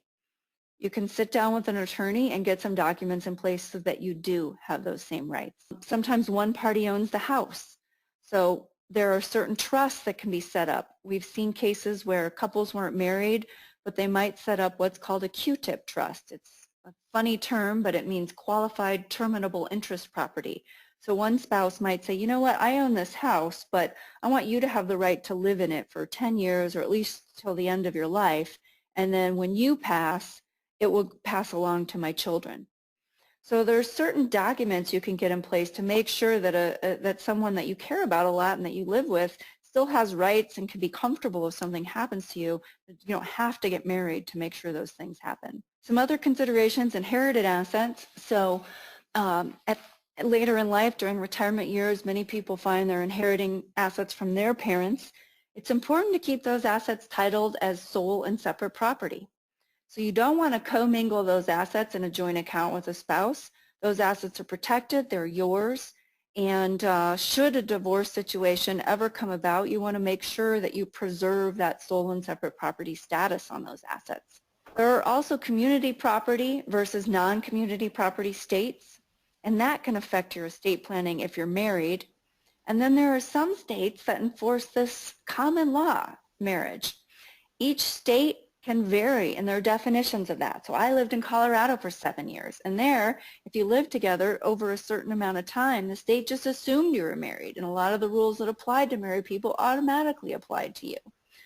So those are all reasons to sit down and visit with an attorney, even if you're not married, and say, let's just get all this straight, let's just do it once, and now this stuff is over and behind us, and we can move on and enjoy the rest of our relationship. If you are married and it's not working too well, what do you do if you're contemplating divorce? I'm going to turn it over to Michelle. Michelle Bonencontri is a certified divorce financial analyst, and she's going to talk a little bit about the considerations that apply in a divorce situation. Michelle? Yes, I'm here. Thank you, Dana. As Dana said, I'm also a certified divorce financial analyst. And in addition to the retirement planning I do at Sensible Money, I also work with individuals and couples and other divorce professionals to help them develop settlement options that can really help create a peace of mind and reduce their financial and emotional impact during their divorce decision. And I believe it's really important work. I mean, if we just look at the statistics here, 1 in 4 couples over 50 divorce, that's 25%. And then we see since 1990, the divorce rate among those between 55 and 64 is more than doubled. And then that just increases further for couples that are 65 and older. And as women, we're really less likely to remarry after a divorce, or even widowhood rather. And so why is this really important? Really by 50, most of us are probably well into saving for retirement. And so losing half of your retirement plan could really be big. And it can be even worse, right, if we really haven't started saving at this point. So let's find out on the next slide why this is so important. So divorce can really diminish our peace of mind. It can affect our emotional, physical, and our spiritual well-being, in addition to our financial well-being. And this was really what prompted me to obtain my CDFA designation because of my own less than ideal divorce experience. I saw it with many of my friends and even my loved ones. And if we look at some of the statistics, we see the poverty rate for women who are divorced after 50, sometimes we call this gray divorce, and never married women is over 25%. The average divorced woman has less money than the average married woman, and divorced women don't completely really recover from their financial consequences of divorce until they remarry. Again, this is just an average person. It's not the speak for everybody. 50% of divorced women say that their financial planning seems an impossible task in their lives, yet it's really so important. And 48% of women say that the divorce created a financial crisis, and 66% of them made them realize the importance of financial awareness and independence. I mean, I look at my personal situation and what happened with me. My husband and I really went through a situation where it could have cost us about $1,800 for our divorce working with a mediator. And unfortunately, emotions and not facts got in the way, and it was really quite expensive for both of us. It caused a lot of stress, which kind of brings us to the next point. Divorced and widowed people have 20% more chronic health conditions, such as heart disease, diabetes, and cancer than people who are married. And they also have 23% more mobility issues, such as not being able to climb up the stairs or walk a block. I know for me, myself, I have Lyme's disease, and during my stress of my divorce, it was really activated to the point where morning I needed at least an hour to recover using anti-inflammatory medications before I could get out of bed. I mean, the stress took its toll on my children. My son developed gastrointestinal issues. So it's really something to consider. The other point is divorce can really be a time of increased awareness of independence and freedom. And it could create an opportunity to recreate one's life. And I really do believe that. And so for me, I really want to be part of the healing process. I want to help facilitate, to help families to have more of a secure financial income when they're going through divorce. And so unfortunately, if you're considering divorce or really thinking about it, proper planning can make a big difference. It can impact your immediate cash needs and your retirement plan. So it's really important that we understand. We need to look at things like, can I afford it? You know, what do we really have? We need to understand a clear inventory and understanding of all our assets. There could be really obscure ones that you might not even consider. You might be asking, am I entitled to spousal support? That can play a big part of your plan. It's important to know if you can get a mortgage or refinance. You want to know that ahead of time. There are certain things that need to be built into your plan around alimony or spousal support that can ensure that you can qualify for a mortgage. There are other things that need to be considered. There could be tax benefits that you might be giving away, like depreciation on your house. That needs to be added back to your cost basis, which is going to reduce that. That could have tax implications later on, and you want to know that. There could be carryover losses or passive activity losses that you really want to negotiate during your divorce settlement that could benefit one spouse or another, and you should be compensated for that. And then, you know, you want to consider things like, what happens to my spousal maintenance or my child support if my spouse gets disabled? Well, if that's not really covered in your divorce settlement and somebody does become disabled and you're expecting payments, they can refile and those benefits can be reduced or be lost. So you really want to cover those issues and make sure there are contingencies based and built into your plan. Lastly, also about your pension. As Dana mentioned, a pension is guaranteed income. That's really important as part of our retirement plan as women. And what happens if your spouse dies, right? So you want to make sure there are survival benefits built in there. What if they decide to not just retire because they want to make sure you don't get your pension, your piece of it? You want to make sure that you're covering that as well. So it's really important we put all this hard work into our retirement plans. We're figuring out where those assets are going to be located. We're devising withdrawal strategies. We're doing tax planning. But that could really all be blown apart with the divorce plan. So you really want to make sure that all these items are reconsidered when you're doing your divorce settlement plan. Thank you, Michelle. You're welcome.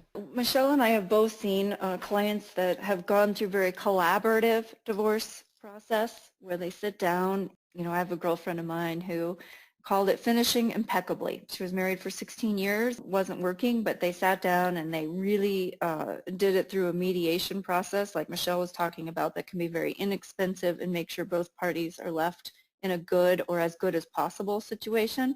And then we've seen divorces that just turn mean and nasty, and the reality is there's only so much assets. The more you spend fighting on attorneys, the less there is for each of you to share and move on in a healthy way.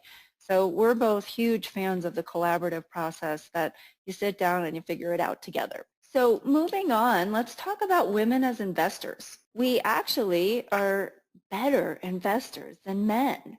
I love this slide because over here you see emotions, CNBC, and hot stock tips. And here you see discipline, rebalancing, diversification. Our nature makes us more predisposed to investing in a disciplined fashion. Research has shown this. This was an article that was published in the Wall Street Journal on Mother's Day in 2009. I love this quote. It says, in the testosterone poison sandbox of the male investor, the most important thing is beating the other guy. The second most important, bragging about it. The long term is somebody else's problem, and asking for advice is an admission of inferiority. Worrying about risk is for sissies. Leverage is good since it raises returns while the market goes up.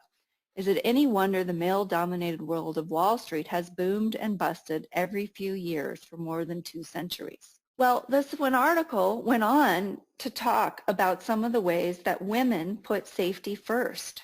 We're more inclined to wear seatbelts.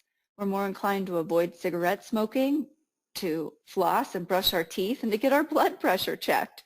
We've even been shown to be 40% less prone than men to run yellow traffic lights. we're less afflicted by something called overconfidence. So there's a field of study called behavioral finance, how we make financial decisions.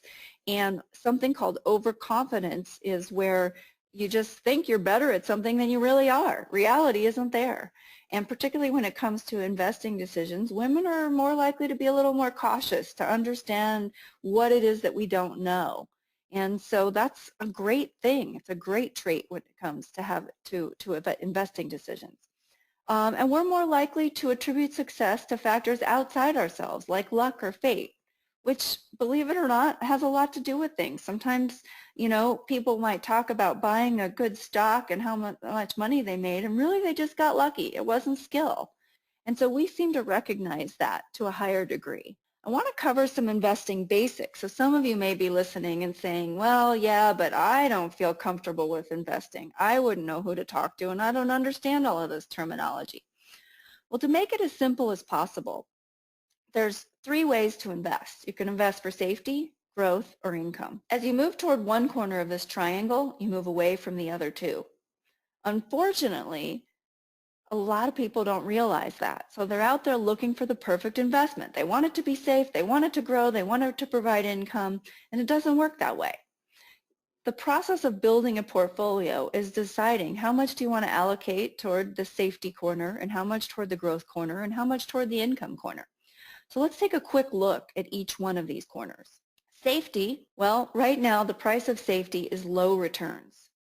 In 2000, we could earn about 6.5% on bank savings, money market accounts. CDs stands for certificates of deposit, but today it's nearly 0. And that's just the reality. One of the biggest questions I get when it comes to investing is, where can I put my emergency money? Or I'm going to retire in 2 years, and so, where can I put the part of my money I'm going to have to take out very soon? And the answer is, unfortunately, it's going to be somewhere where it's not going to earn a lot, because that's the reality of the environment that we're in.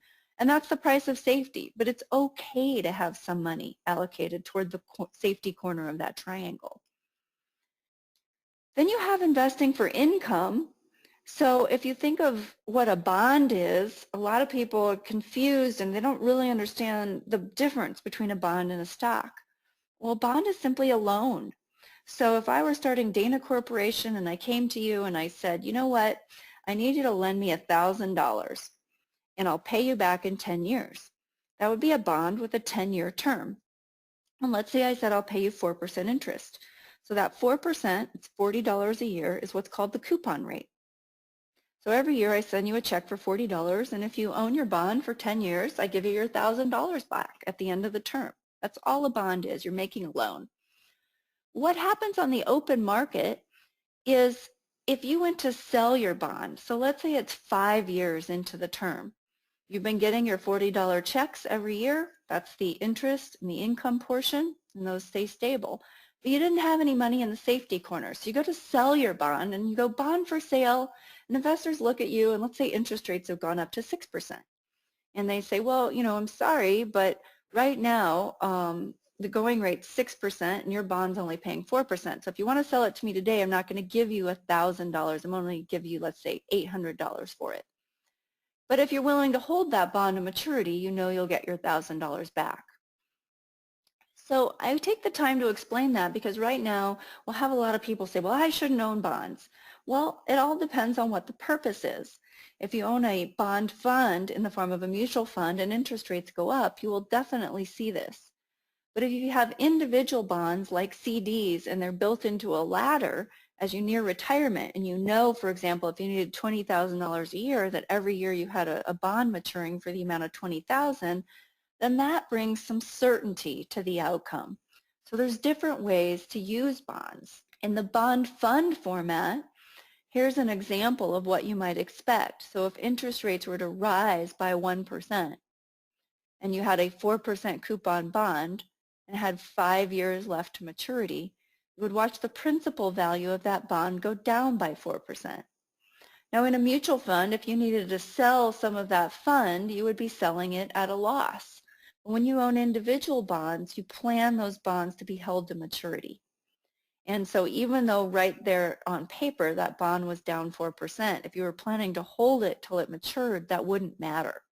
So there can be a big difference in what you see in the media, buy bonds, don't buy bonds, and then trying to take that down and apply it to your individual situation. As we move into the growth corner of the triangle, growth means something we expect to appreciate over value, and we see a lot of terminology around stocks like capitalization.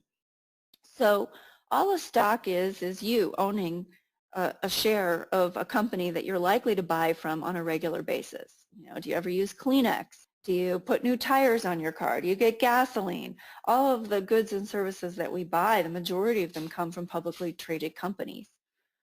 Now, when we hear these terminology like capitalization, you might hear large cap stocks, mid cap stocks, small cap stocks. Well, what does that mean? It just means the total number of shares that the company issued times the current price per share. So if we had a company that had 4 million outstanding shares and the price per share was $25, it has a market cap of 100 million. A company that had 25 million shares at $25 a share would have a market cap of $1 billion. So when you think of large cap companies, Apple, Google, really big companies, they are usually worth 100 billion or more. The average what's called mid-cap company is worth about 5 to 10 billion, and the average small-cap company is worth, only a mere billion.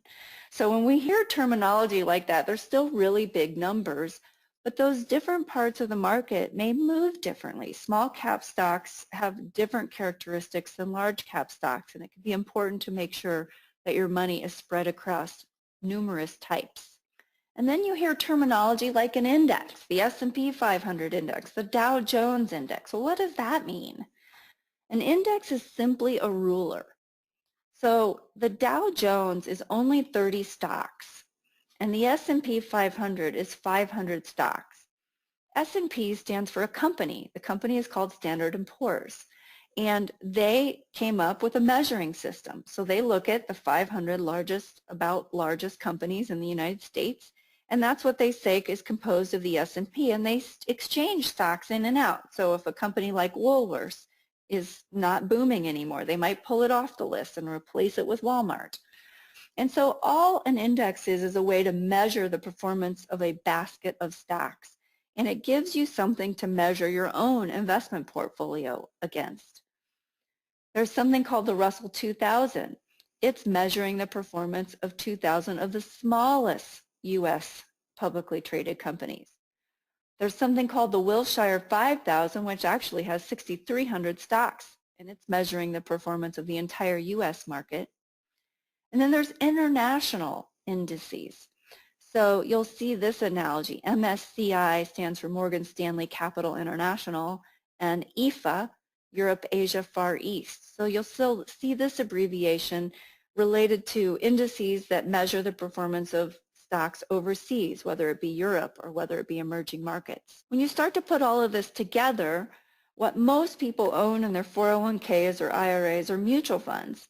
And this would be an example of a large cap mutual fund. It would own big companies, we said worth 100 billion or more, like Nike, Pfizer, Microsoft, Wells Fargo. And every mutual fund has an expense ratio.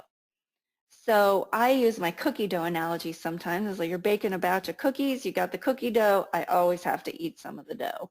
Well, because I eat some of the dough in a mutual fund, that's the expense ratio. A piece comes out for the management team, and then every share is slightly smaller. So you don't ever actually see that fee debited out of your account. You're just getting a slightly less return because of the expense ratio. Expense ratios are one of the most important things that you can look at. So when we look at people's 401k statement choices, what people often do is they go look at past returns, and they will pick whatever investments have the highest return over the last 5 years or last year or last 10 years. No, no, no, no. You want to pick in each category which fund had the lowest expense ratio in the large cap category, which fund had the lowest expense ratio in the small cap category, which fund had the lowest expense ratio in the mid cap category. So expenses have been proven to be a better predictor of long-term performance. Past returns have not been proven. Yet it's hard to get people to overcome that tendency to go for the things that have the highest returns. Sticking with that growth corner of the triangle, actually this slide has some growth and safety and income all built in. Each color represents a different measuring device, an index or a way to measure how that part of the market did. So these blue colors, this dark blue is the S&P 500 index, large cap stocks. This lighter blue, kind of a grayish blue, Russell 2000, small cap stocks. And then you see real estate investments, international, emerging markets. And then we have these green colors fall in the safety category, treasury notes, bonds, government bonds. Now, this is where women can really make better investors than men. Men will often look at this chart and try to predict patterns. Yeah, but look at, isn't there some way to, pick which, wasn't this one stay at the top? Let's put more money in this one. Well, research has shown the best thing you can do is diversify. You create a plan, it tells you how much you should have in each one of these categories, and you just stick with that plan and rebalance. And you don't chase whatever happened last year. Women are great at doing that, and that's why you have to be more involved in the investment decisions as you get near retirement. That natural tendency to stick with the plan and use discipline is something we do well. Matter of fact, that article in the Wall Street Journal, actually this was a different article in ABC News, concluded that Peterson, the researcher, found evidence through a study of thousands of investors that because women are more in touch with their feelings, they're more able to control how their emotions might weigh on their investing decisions and to avoid mistakes. Now, I laughed when I read this. I thought, well, of course, every single month we have to deal with our irrational emotions, and we have to learn not to make important decisions just because it's that time of the month. Hopefully you guys are laughing out there and not taking me too seriously, but that's exactly what I thought when I saw this article. I thought we have years of training in learning how not to let our emotions affect important decisions. Makes complete sense to me. So when we put all of that together, we are more likely to put safety first. And the Mother's Day Wall Street Journal article concluded with a memo to men and said your household's investment portfolio will be less risky and more diversified if your wife helps management. She will share in what comes out of that portfolio down the road. Shouldn't she share in what goes into it? I loved this article, and I think it's another great reason that women need to be involved in the retirement planning. As we move into retirement, it's no longer solving for maximizing returns. You are shifting to how do you ensure a minimum level of consumption. So it's much more about securing an outcome, and it's a different math problem that we're solving for.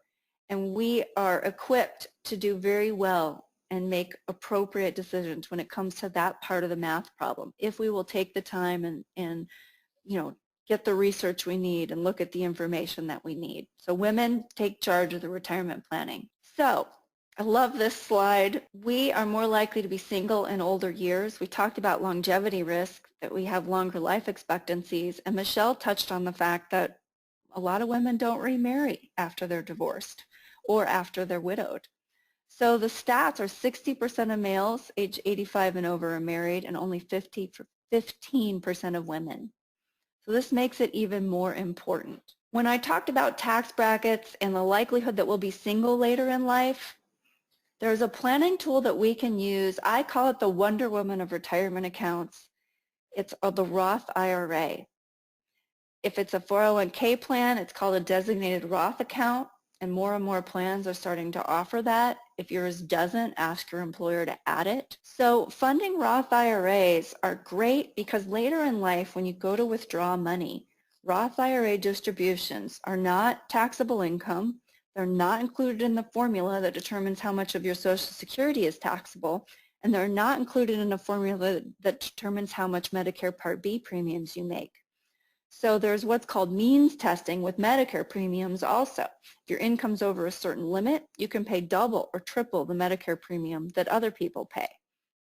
Roth IRAs are such awesome tools, whether you're married or single. You should look at if there's value for you to convert some of your IRA assets to a Roth, you can take a distribution from a traditional retirement plan. You can avoid the 10% penalty, but you will pay income taxes, and you can put it into a Roth where it then grows tax-free.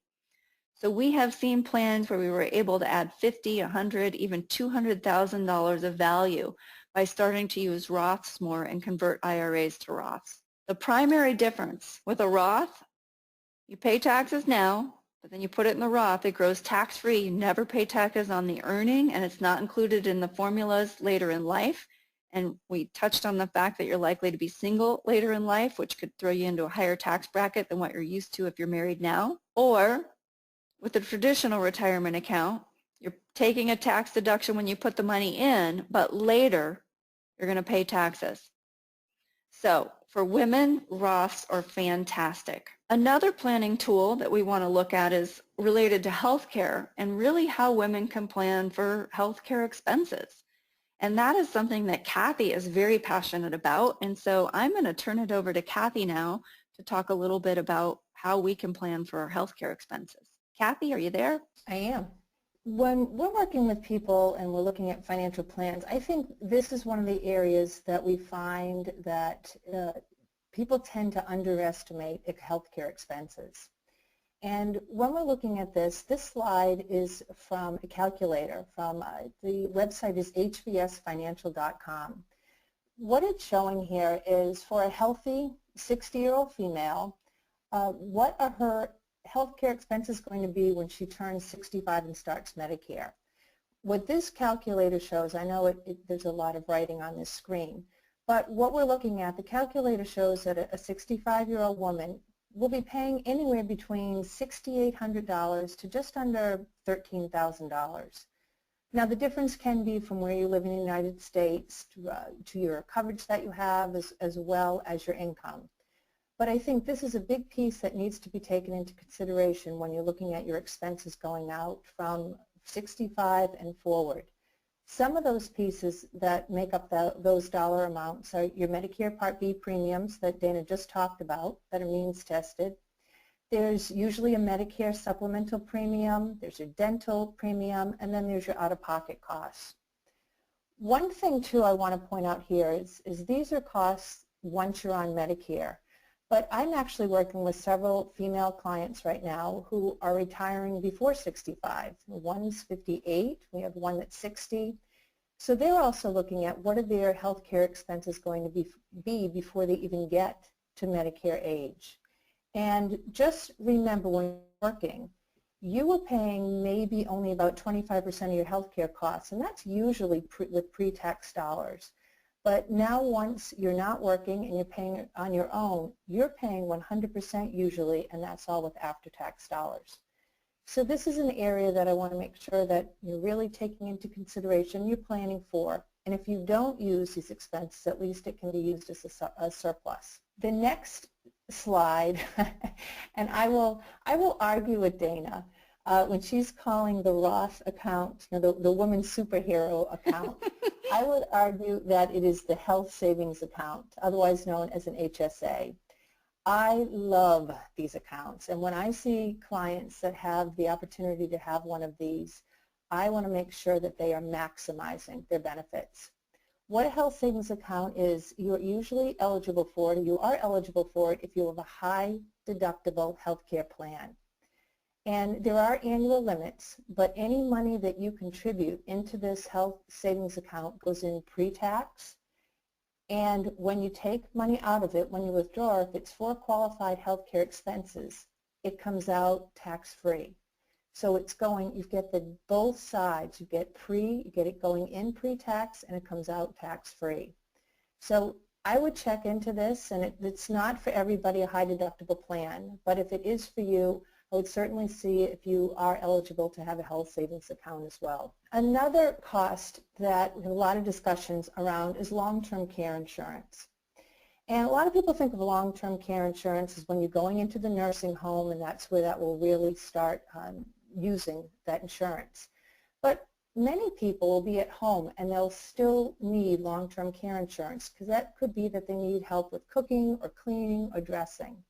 And this is a conversation that we have with clients just to really decide if this is something that you want to take on. And I think if we look at the next slide, it gives us some good guidelines of the conversation. How do you pay for long-term care? And again, these are just guidelines, but I think it will open up conversations to have these discussions. With people, women, couples that have over $2 million in investable assets, that may be a time where you self-pay, you self-insure for any long-term care costs. If you have under $500,000 in investable assets, then that may be planning opportunities where you'll spend down those assets and you may go on Medicaid, which is different than Medicare. But that's a plan, and you can build that in. Then you get the people that are in between the $500,000 and the $2 million, and that's where I think it's a good time to really take a look at long-term care insurance to really see, is it possible to have some type of help with long-term care expenses as you're needing it when you get older. Another way is buying into a continuing care community. We're actually having a community built the next town over from us right now. And this is becoming more and more popular. And people are looking at possibly taking equity in their home and then trading it in and buying into this continuing care community. And then the fifth way is Dana opened up our webinar tonight talking about the Golden Girls, and we're talking about this. Women are living longer than men, and this could be another great opportunity to work with your friends and to be able to share resources going forward. Great. Thank you, Kathy. Yeah, I love the Golden Girls plan. And I have to say, Kathy doesn't have to argue with me on the HSA. I thought about changing the slides, but it already said Wonder Woman with the rock, and I didn't want to rearrange them all. Well, I was trying to think of another superhero, but they're both great. Sometimes I've called the Roth and the HSA the Wonder Twins. So when we put all this together, what you really need in retirement is a navigation system. So I think of it as, I live in Arizona, Scottsdale. My parents are in Des Moines.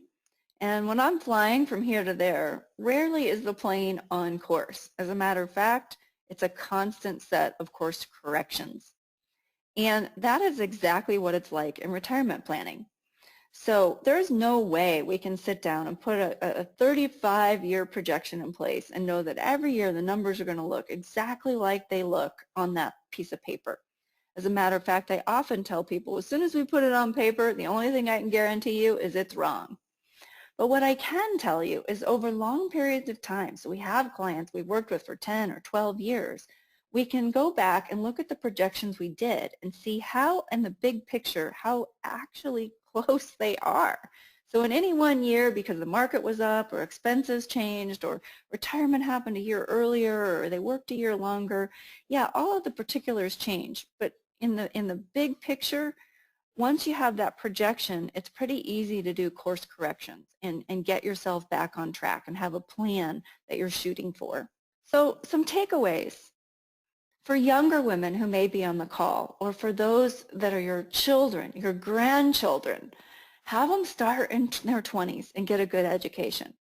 Many of the decisions that are made in your later years are an outcome of what you decided when you were younger. Advise yourself and all the women you know that caregiving is great and it's honored, but be reasonable about it. Think about the financial consequences of it. Make sure you understand the impact of that time out of the workforce. Be involved in your decision on Social Security.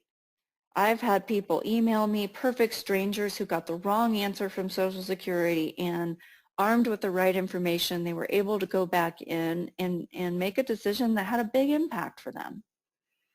If you're going through a divorce, try to set the emotions aside. Like Michelle said, just don't let it get emotional.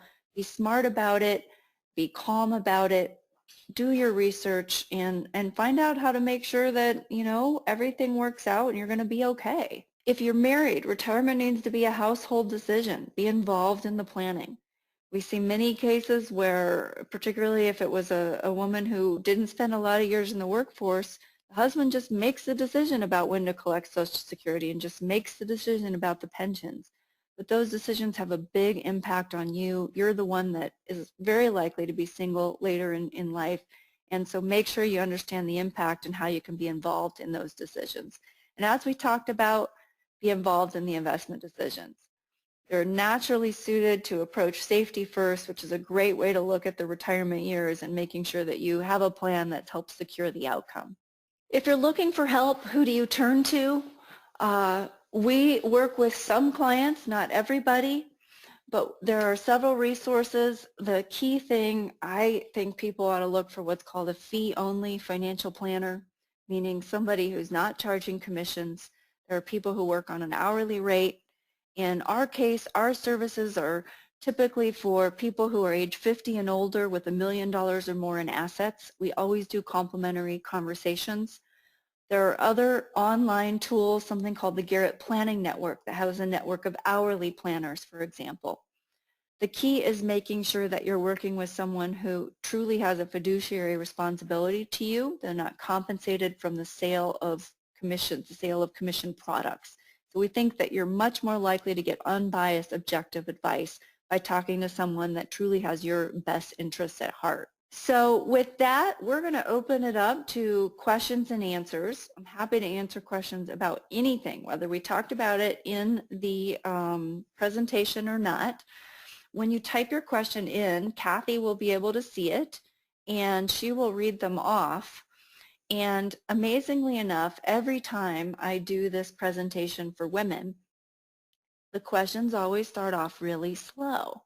So, and yet when I have a mixed crowd, so it's just another example of how we're different. We're often a little bit cautious about asking questions. I'm afraid to ask. So you're anonymous. No one else can see who it is. We won't read off your name. So open it up, whatever might be on your mind, feel free to ask. Do you have consultants in San Jose, California? Not in San Jose. So we have one of our financial planners works out of Mammoth Lakes, California.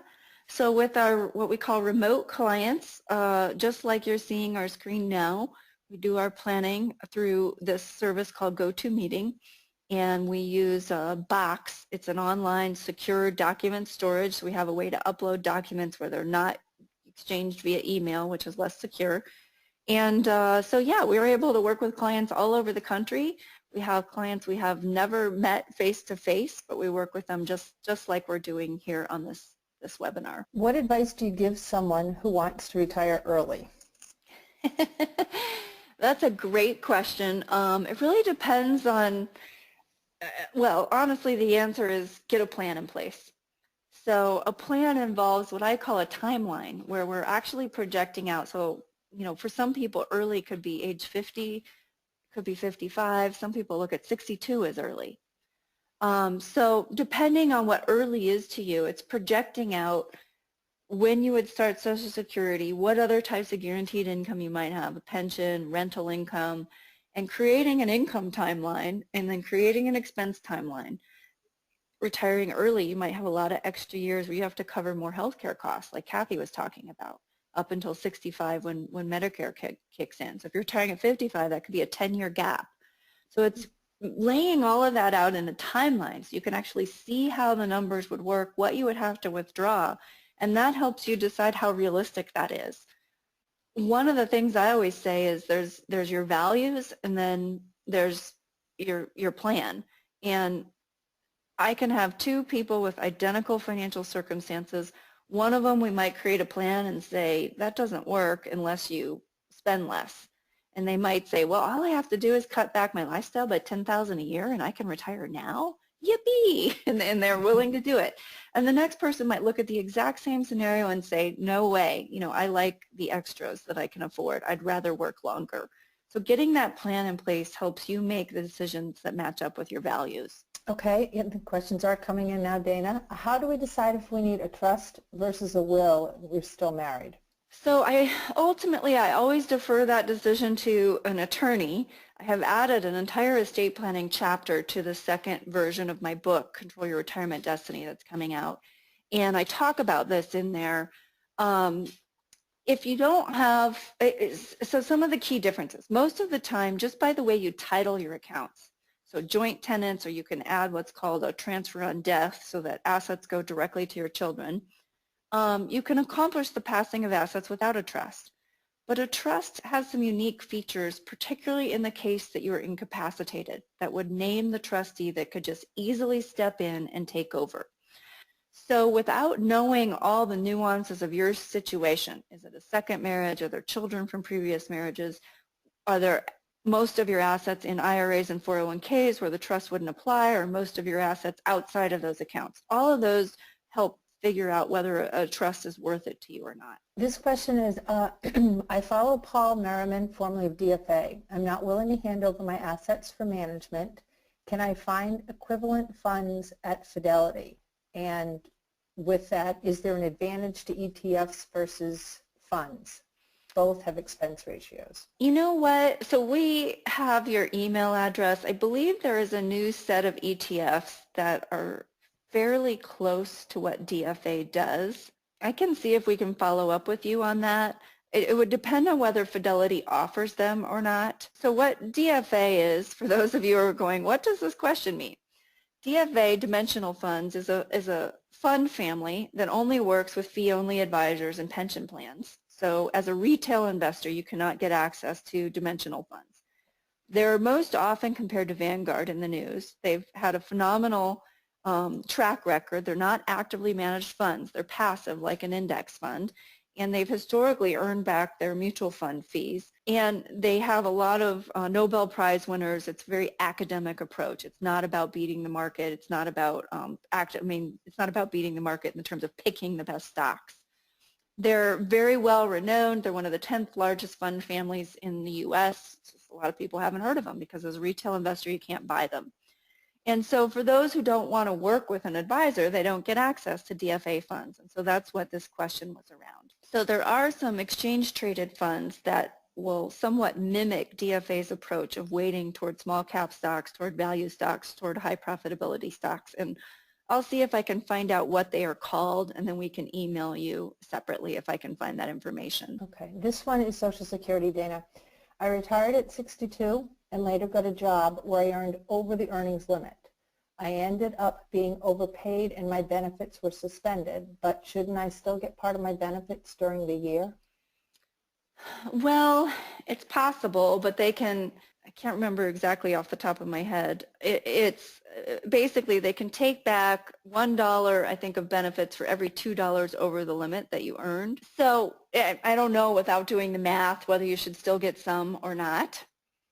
What will happen is if you go through a period of time where your benefits are suspended, there is a recalculation process. So once you're full retirement age, 66, they will factor in your additional earnings and the fact that your benefits were suspended, and they will recalculate your age 66 benefit amount. It will take about 12 years to get the money back. So it's not forever gone that they withheld it. It's just they suspend it, they recalculate, and then once you're 66, you start getting it back. I don't know if that helps with the actual numbers. We could determine if you should still be getting some benefits or not, but they will calculate that out. If you're owed some, you will get them. The next one is I'm 63, drawing very small Social Security check from my work history. Will I be able to switch to a spousal benefit when my husband, who is 62, turns 66?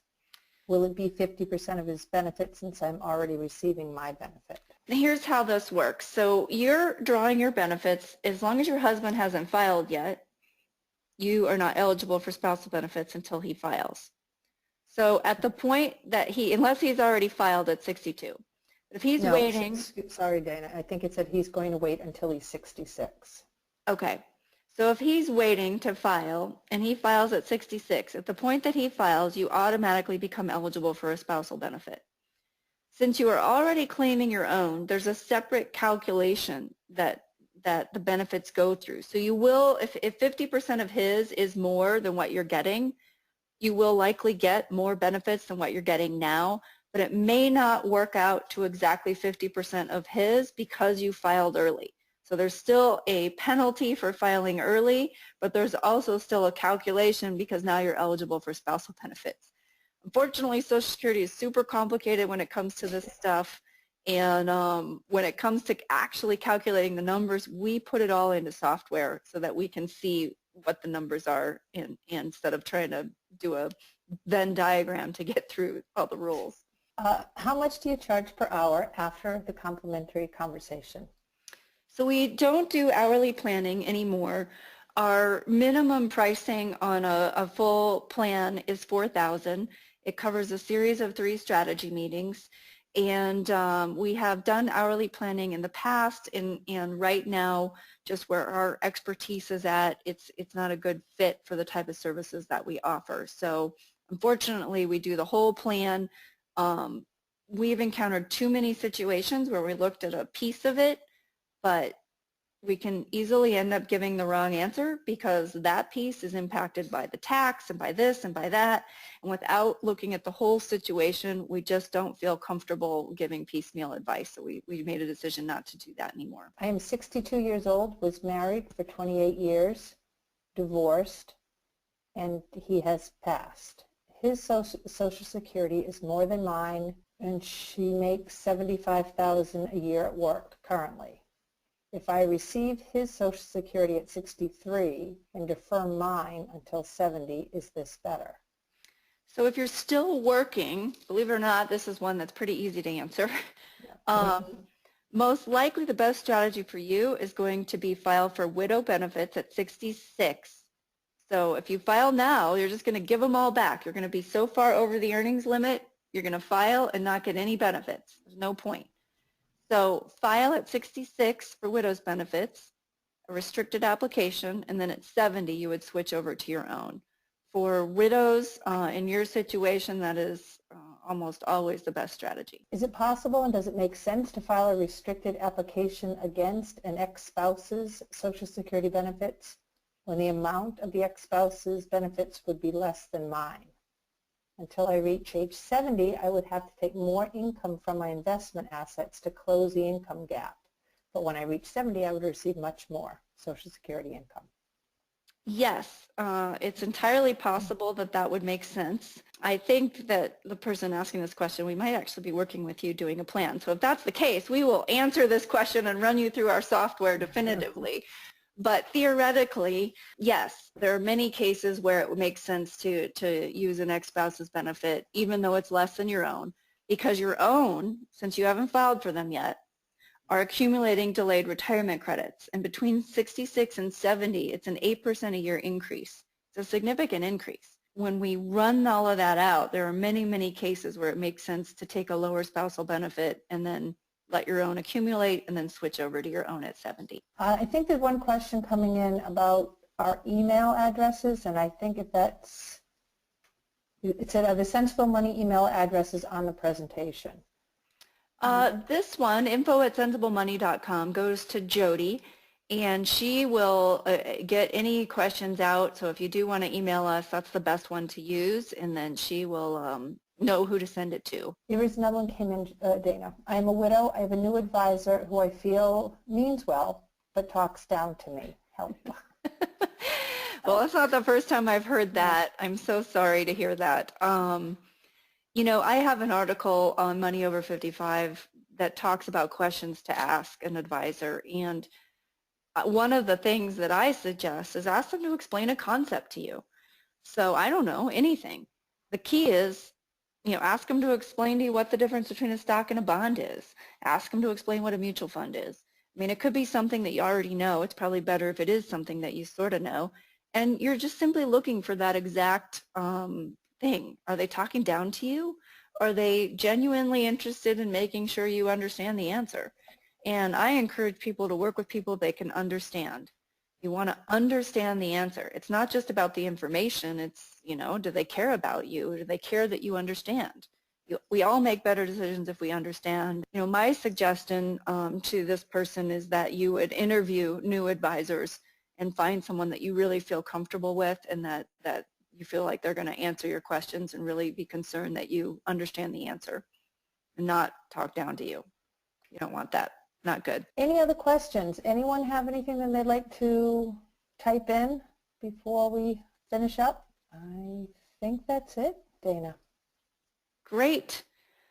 Well, thank you, everybody, for taking your time again. We really appreciate it. We've recorded this. If it turns out well, we will be sending a link out to the recording, And if you're signed up for our Financial Sense newsletter, we'll let you know when the next presentation is going to be. Have a great night, everybody. Bye-bye.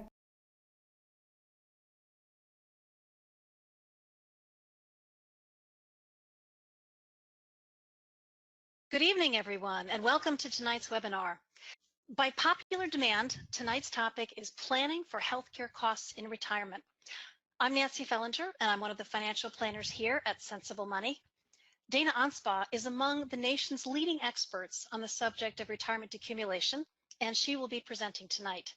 She's the founder and CEO of Sensible Money, an independent, fee-only retirement planning and investment firm that specializes in retirement accumulation. Dana is also the author of Control Your Retirement Destiny, which is considered one of the nation's premier go-to guidebooks on the subject, not only for individuals, but for financial professionals as well.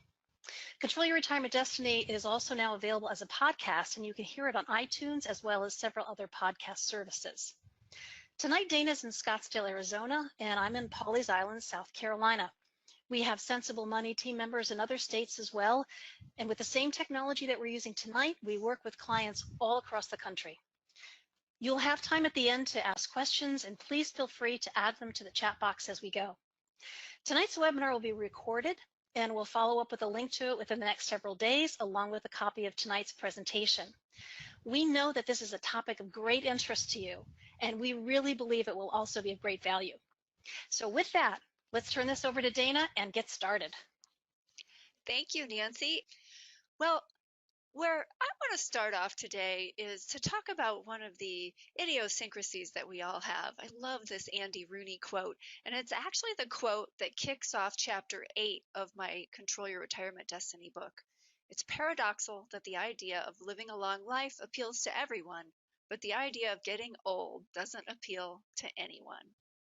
And that is the dilemma that we face when we think of planning for healthcare in retirement. It's going to be a different journey for us. A lot of it is going to depend on our health status. And I think we all want to live long if it's going to be enjoyable, if we can appreciate and be active and do the things that we want to do. That's one of the unknowns that we face. There are 3 distinct phases that we are going to be talking about this evening. We're going to be talking about how healthcare works if you leave the traditional workforce before you've reached age 65. We'll be talking about how it works once you attain the age of 65 and start with Medicare coverage, and then what happens in later life where long-term care kicks in. And long-term care is a subtopic of that age 65 plus, because of course it typically occurs after the age of 65, and it's an expense that's not entirely covered by Medicare. Matter of fact, a lot of it is not covered by Medicare, and so it becomes its own healthcare category. Now, before we get into the meat of the presentation, I do want to run a poll, and it's just asking which of these age ranges you fall into. So I'm going to launch that. You should see that come up on your screen. And if you would just take a minute and check off which age group you fall into. And if we have the majority of people falling into a certain category, then I want to focus a little bit more on the content that's in that section. And I'm going to give you just a few more. And right now, the bulk of the people, 70%, are falling in that age 55 to 65 category, so that pre-Medicare age. Wonderful to see everyone taking a look at this at that phase. Fantastic. So I'm going to go ahead and close the poll. Thank you all for participating. That is very helpful. So I want to start by looking at the cost factors that impact what you will pay for healthcare in retirement. And there's first geography. Costs vary widely by where you're located, and costs can actually be much higher in many rural areas because there's a smaller selection of providers. There's also health status and risk. And a lot of that is determined by the time you reach retirement. We'll talk about that. So no matter what phase you are in, those things make a difference. Then you move into some things that have a bigger difference for the age range that most of you are in.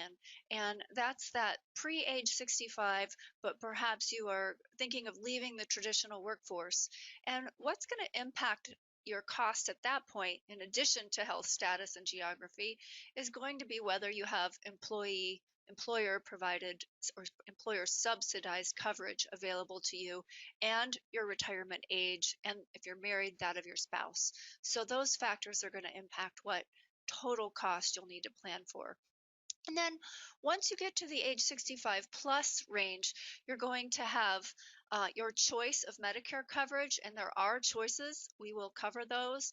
And then whatever the Medicare surcharges are at that point. So Medicare is not, quote, free, and we'll talk about that. And for many higher income, higher net worth families, you will pay larger premiums for certain portions of Medicare, and that has a big impact on the total costs that you'll face. Let's start by looking at health status and risk. Most chronic conditions will have manifested by the time you reach your 50s and 60s, and these conditions that I've listed here come from page 4 of the Vanguard Healthcare Report, which is attached as a handout. So in your control box, you should see a section marked handouts, and there's 4 PDFs that I have in there. One is a copy of these slides, and one is the Vanguard Healthcare Report. I've pulled many of the graphs and charts and data that we're going to look at from that healthcare report. And then there are 2 other things attached that I'll touch on when we get to those. Vanguard starts with this as a short list of conditions that have typically manifested by their 50s and 60s and can contribute to costs that would put you into the medium to high cost category. If you don't have any of those conditions by this point, then you may be able to categorize yourself as low risk and plan on paying something on the lower end of the range of costs that we're going to look at. If you do have some of these conditions, then you may want to plan in your budget on putting yourself in the medium or high risk category and building a larger expense item in your budget for some of these costs. So let's look at that pre-age 65 phase where the majority of you attending tonight are at, and look at the range of potential costs.